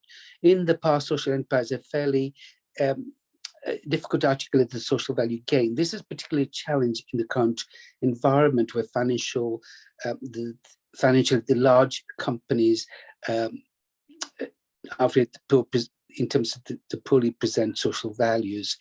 The other one is patient and public involvement. Stakeholders' involvement is very important. We talked about health. I'm sure you were about Health Watch, stakeholders' involvement, and that is within a KIC. They're bound by the Articles of Associations. We provide a community statement around how that's happened. Again, very, very important. The other one is opportunities of innovation. Ability to innovate, integrate healthcare models due to responding to local needs, because people are involved in the organization, which is about power to people. I'm very passionate about that. There is local knowledge, and that's important in terms of service provision. And the lifting of the lifting of the dividend cap from the KICS regulator to 20% has attracted large organizations to become partners for social enterprises, joint ventures. And of course, do we allow that? Maybe we can. Do they bring a different kind of skills? Maybe they do. Is it useful to help doing that if they've got the social value at the heart of that? Absolutely. The final thing, if I may, Chair, I think I just want to share just very quickly is that we have been talking about health corps for many years, cooperatives, and I think it's time that we put a lot of focus on this. And I'm very pleased to hear, Andrew, you mentioning about public health. I think when you give power to people, people take responsibilities. If you look at what's happened in the COVID time, people have taken responsibilities in a number of areas. I think we need to cultivate that. We need to announce that. And I think it was very interesting to see the GP food corps. When people are given power to engage themselves, to work together, then they release energy, power, and working together. Can I also offer Andrew and our Shadow Health Secretary my free support and guidance in anything I can do to support, activate, and in any way I can on the health cooperative agenda? I think the opportunities, Chair, could never be better. Thank you all very much indeed. Look forward to working with you all. Thank you so much, Mo, and I'm so pleased we were able to get you in the end, because I'm absolutely delighted. I couldn't have wasted all the hard work I've done over the last few weeks, having taken all the paperwork out for the last 20 years. Mo's given us some hugely helpful resources as well, which give a bit more detail into what he's talked about, that we'll put on the policy hub for members to explore when they're doing their consultations and thinking about their responses. So yes, thank you so much. We've really appreciated. And also, can I just say, could you please pass my details to Andrew? And Andrew, if there's anything I can do to help, I'll be delighted.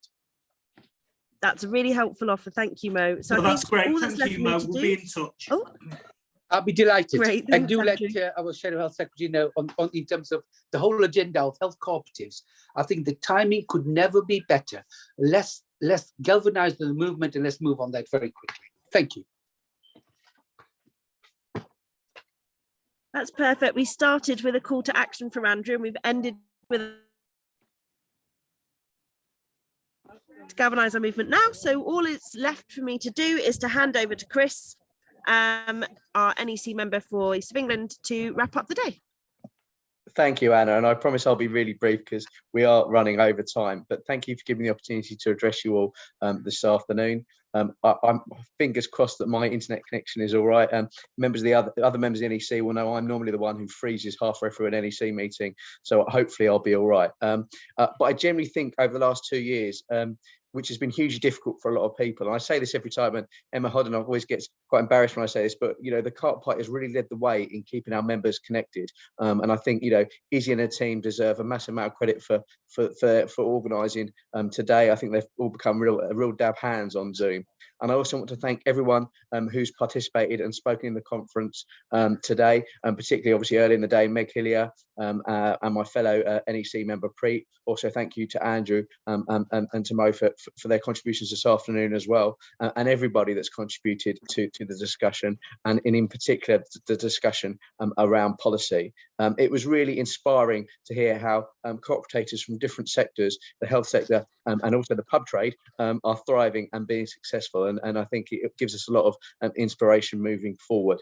I want to finish with one special thank you to Anna Birley, who will shortly be leaving us, and for all her hard work, not only today but in her role as policy officer for the Cooperative Party. Anna, a personal thank you from me. You've put up with the stupid questions that I've asked at policy subcommittee meetings, but you've always worked so hard in the background without taking any credit, and you deserve so much credit, putting together the policy papers and ensuring that we as the NEC have a real say over the policy in our party, but more than that, that we as members have a say over the policies that we put forward as a party. So a real thank you to you. Thank you for putting up with me and my silly questions, but thank you for everything that you've done for our party. And I wish you all a good afternoon. So thank you for giving me the opportunity to speak, and thank you very much for everyone that's organised this conference.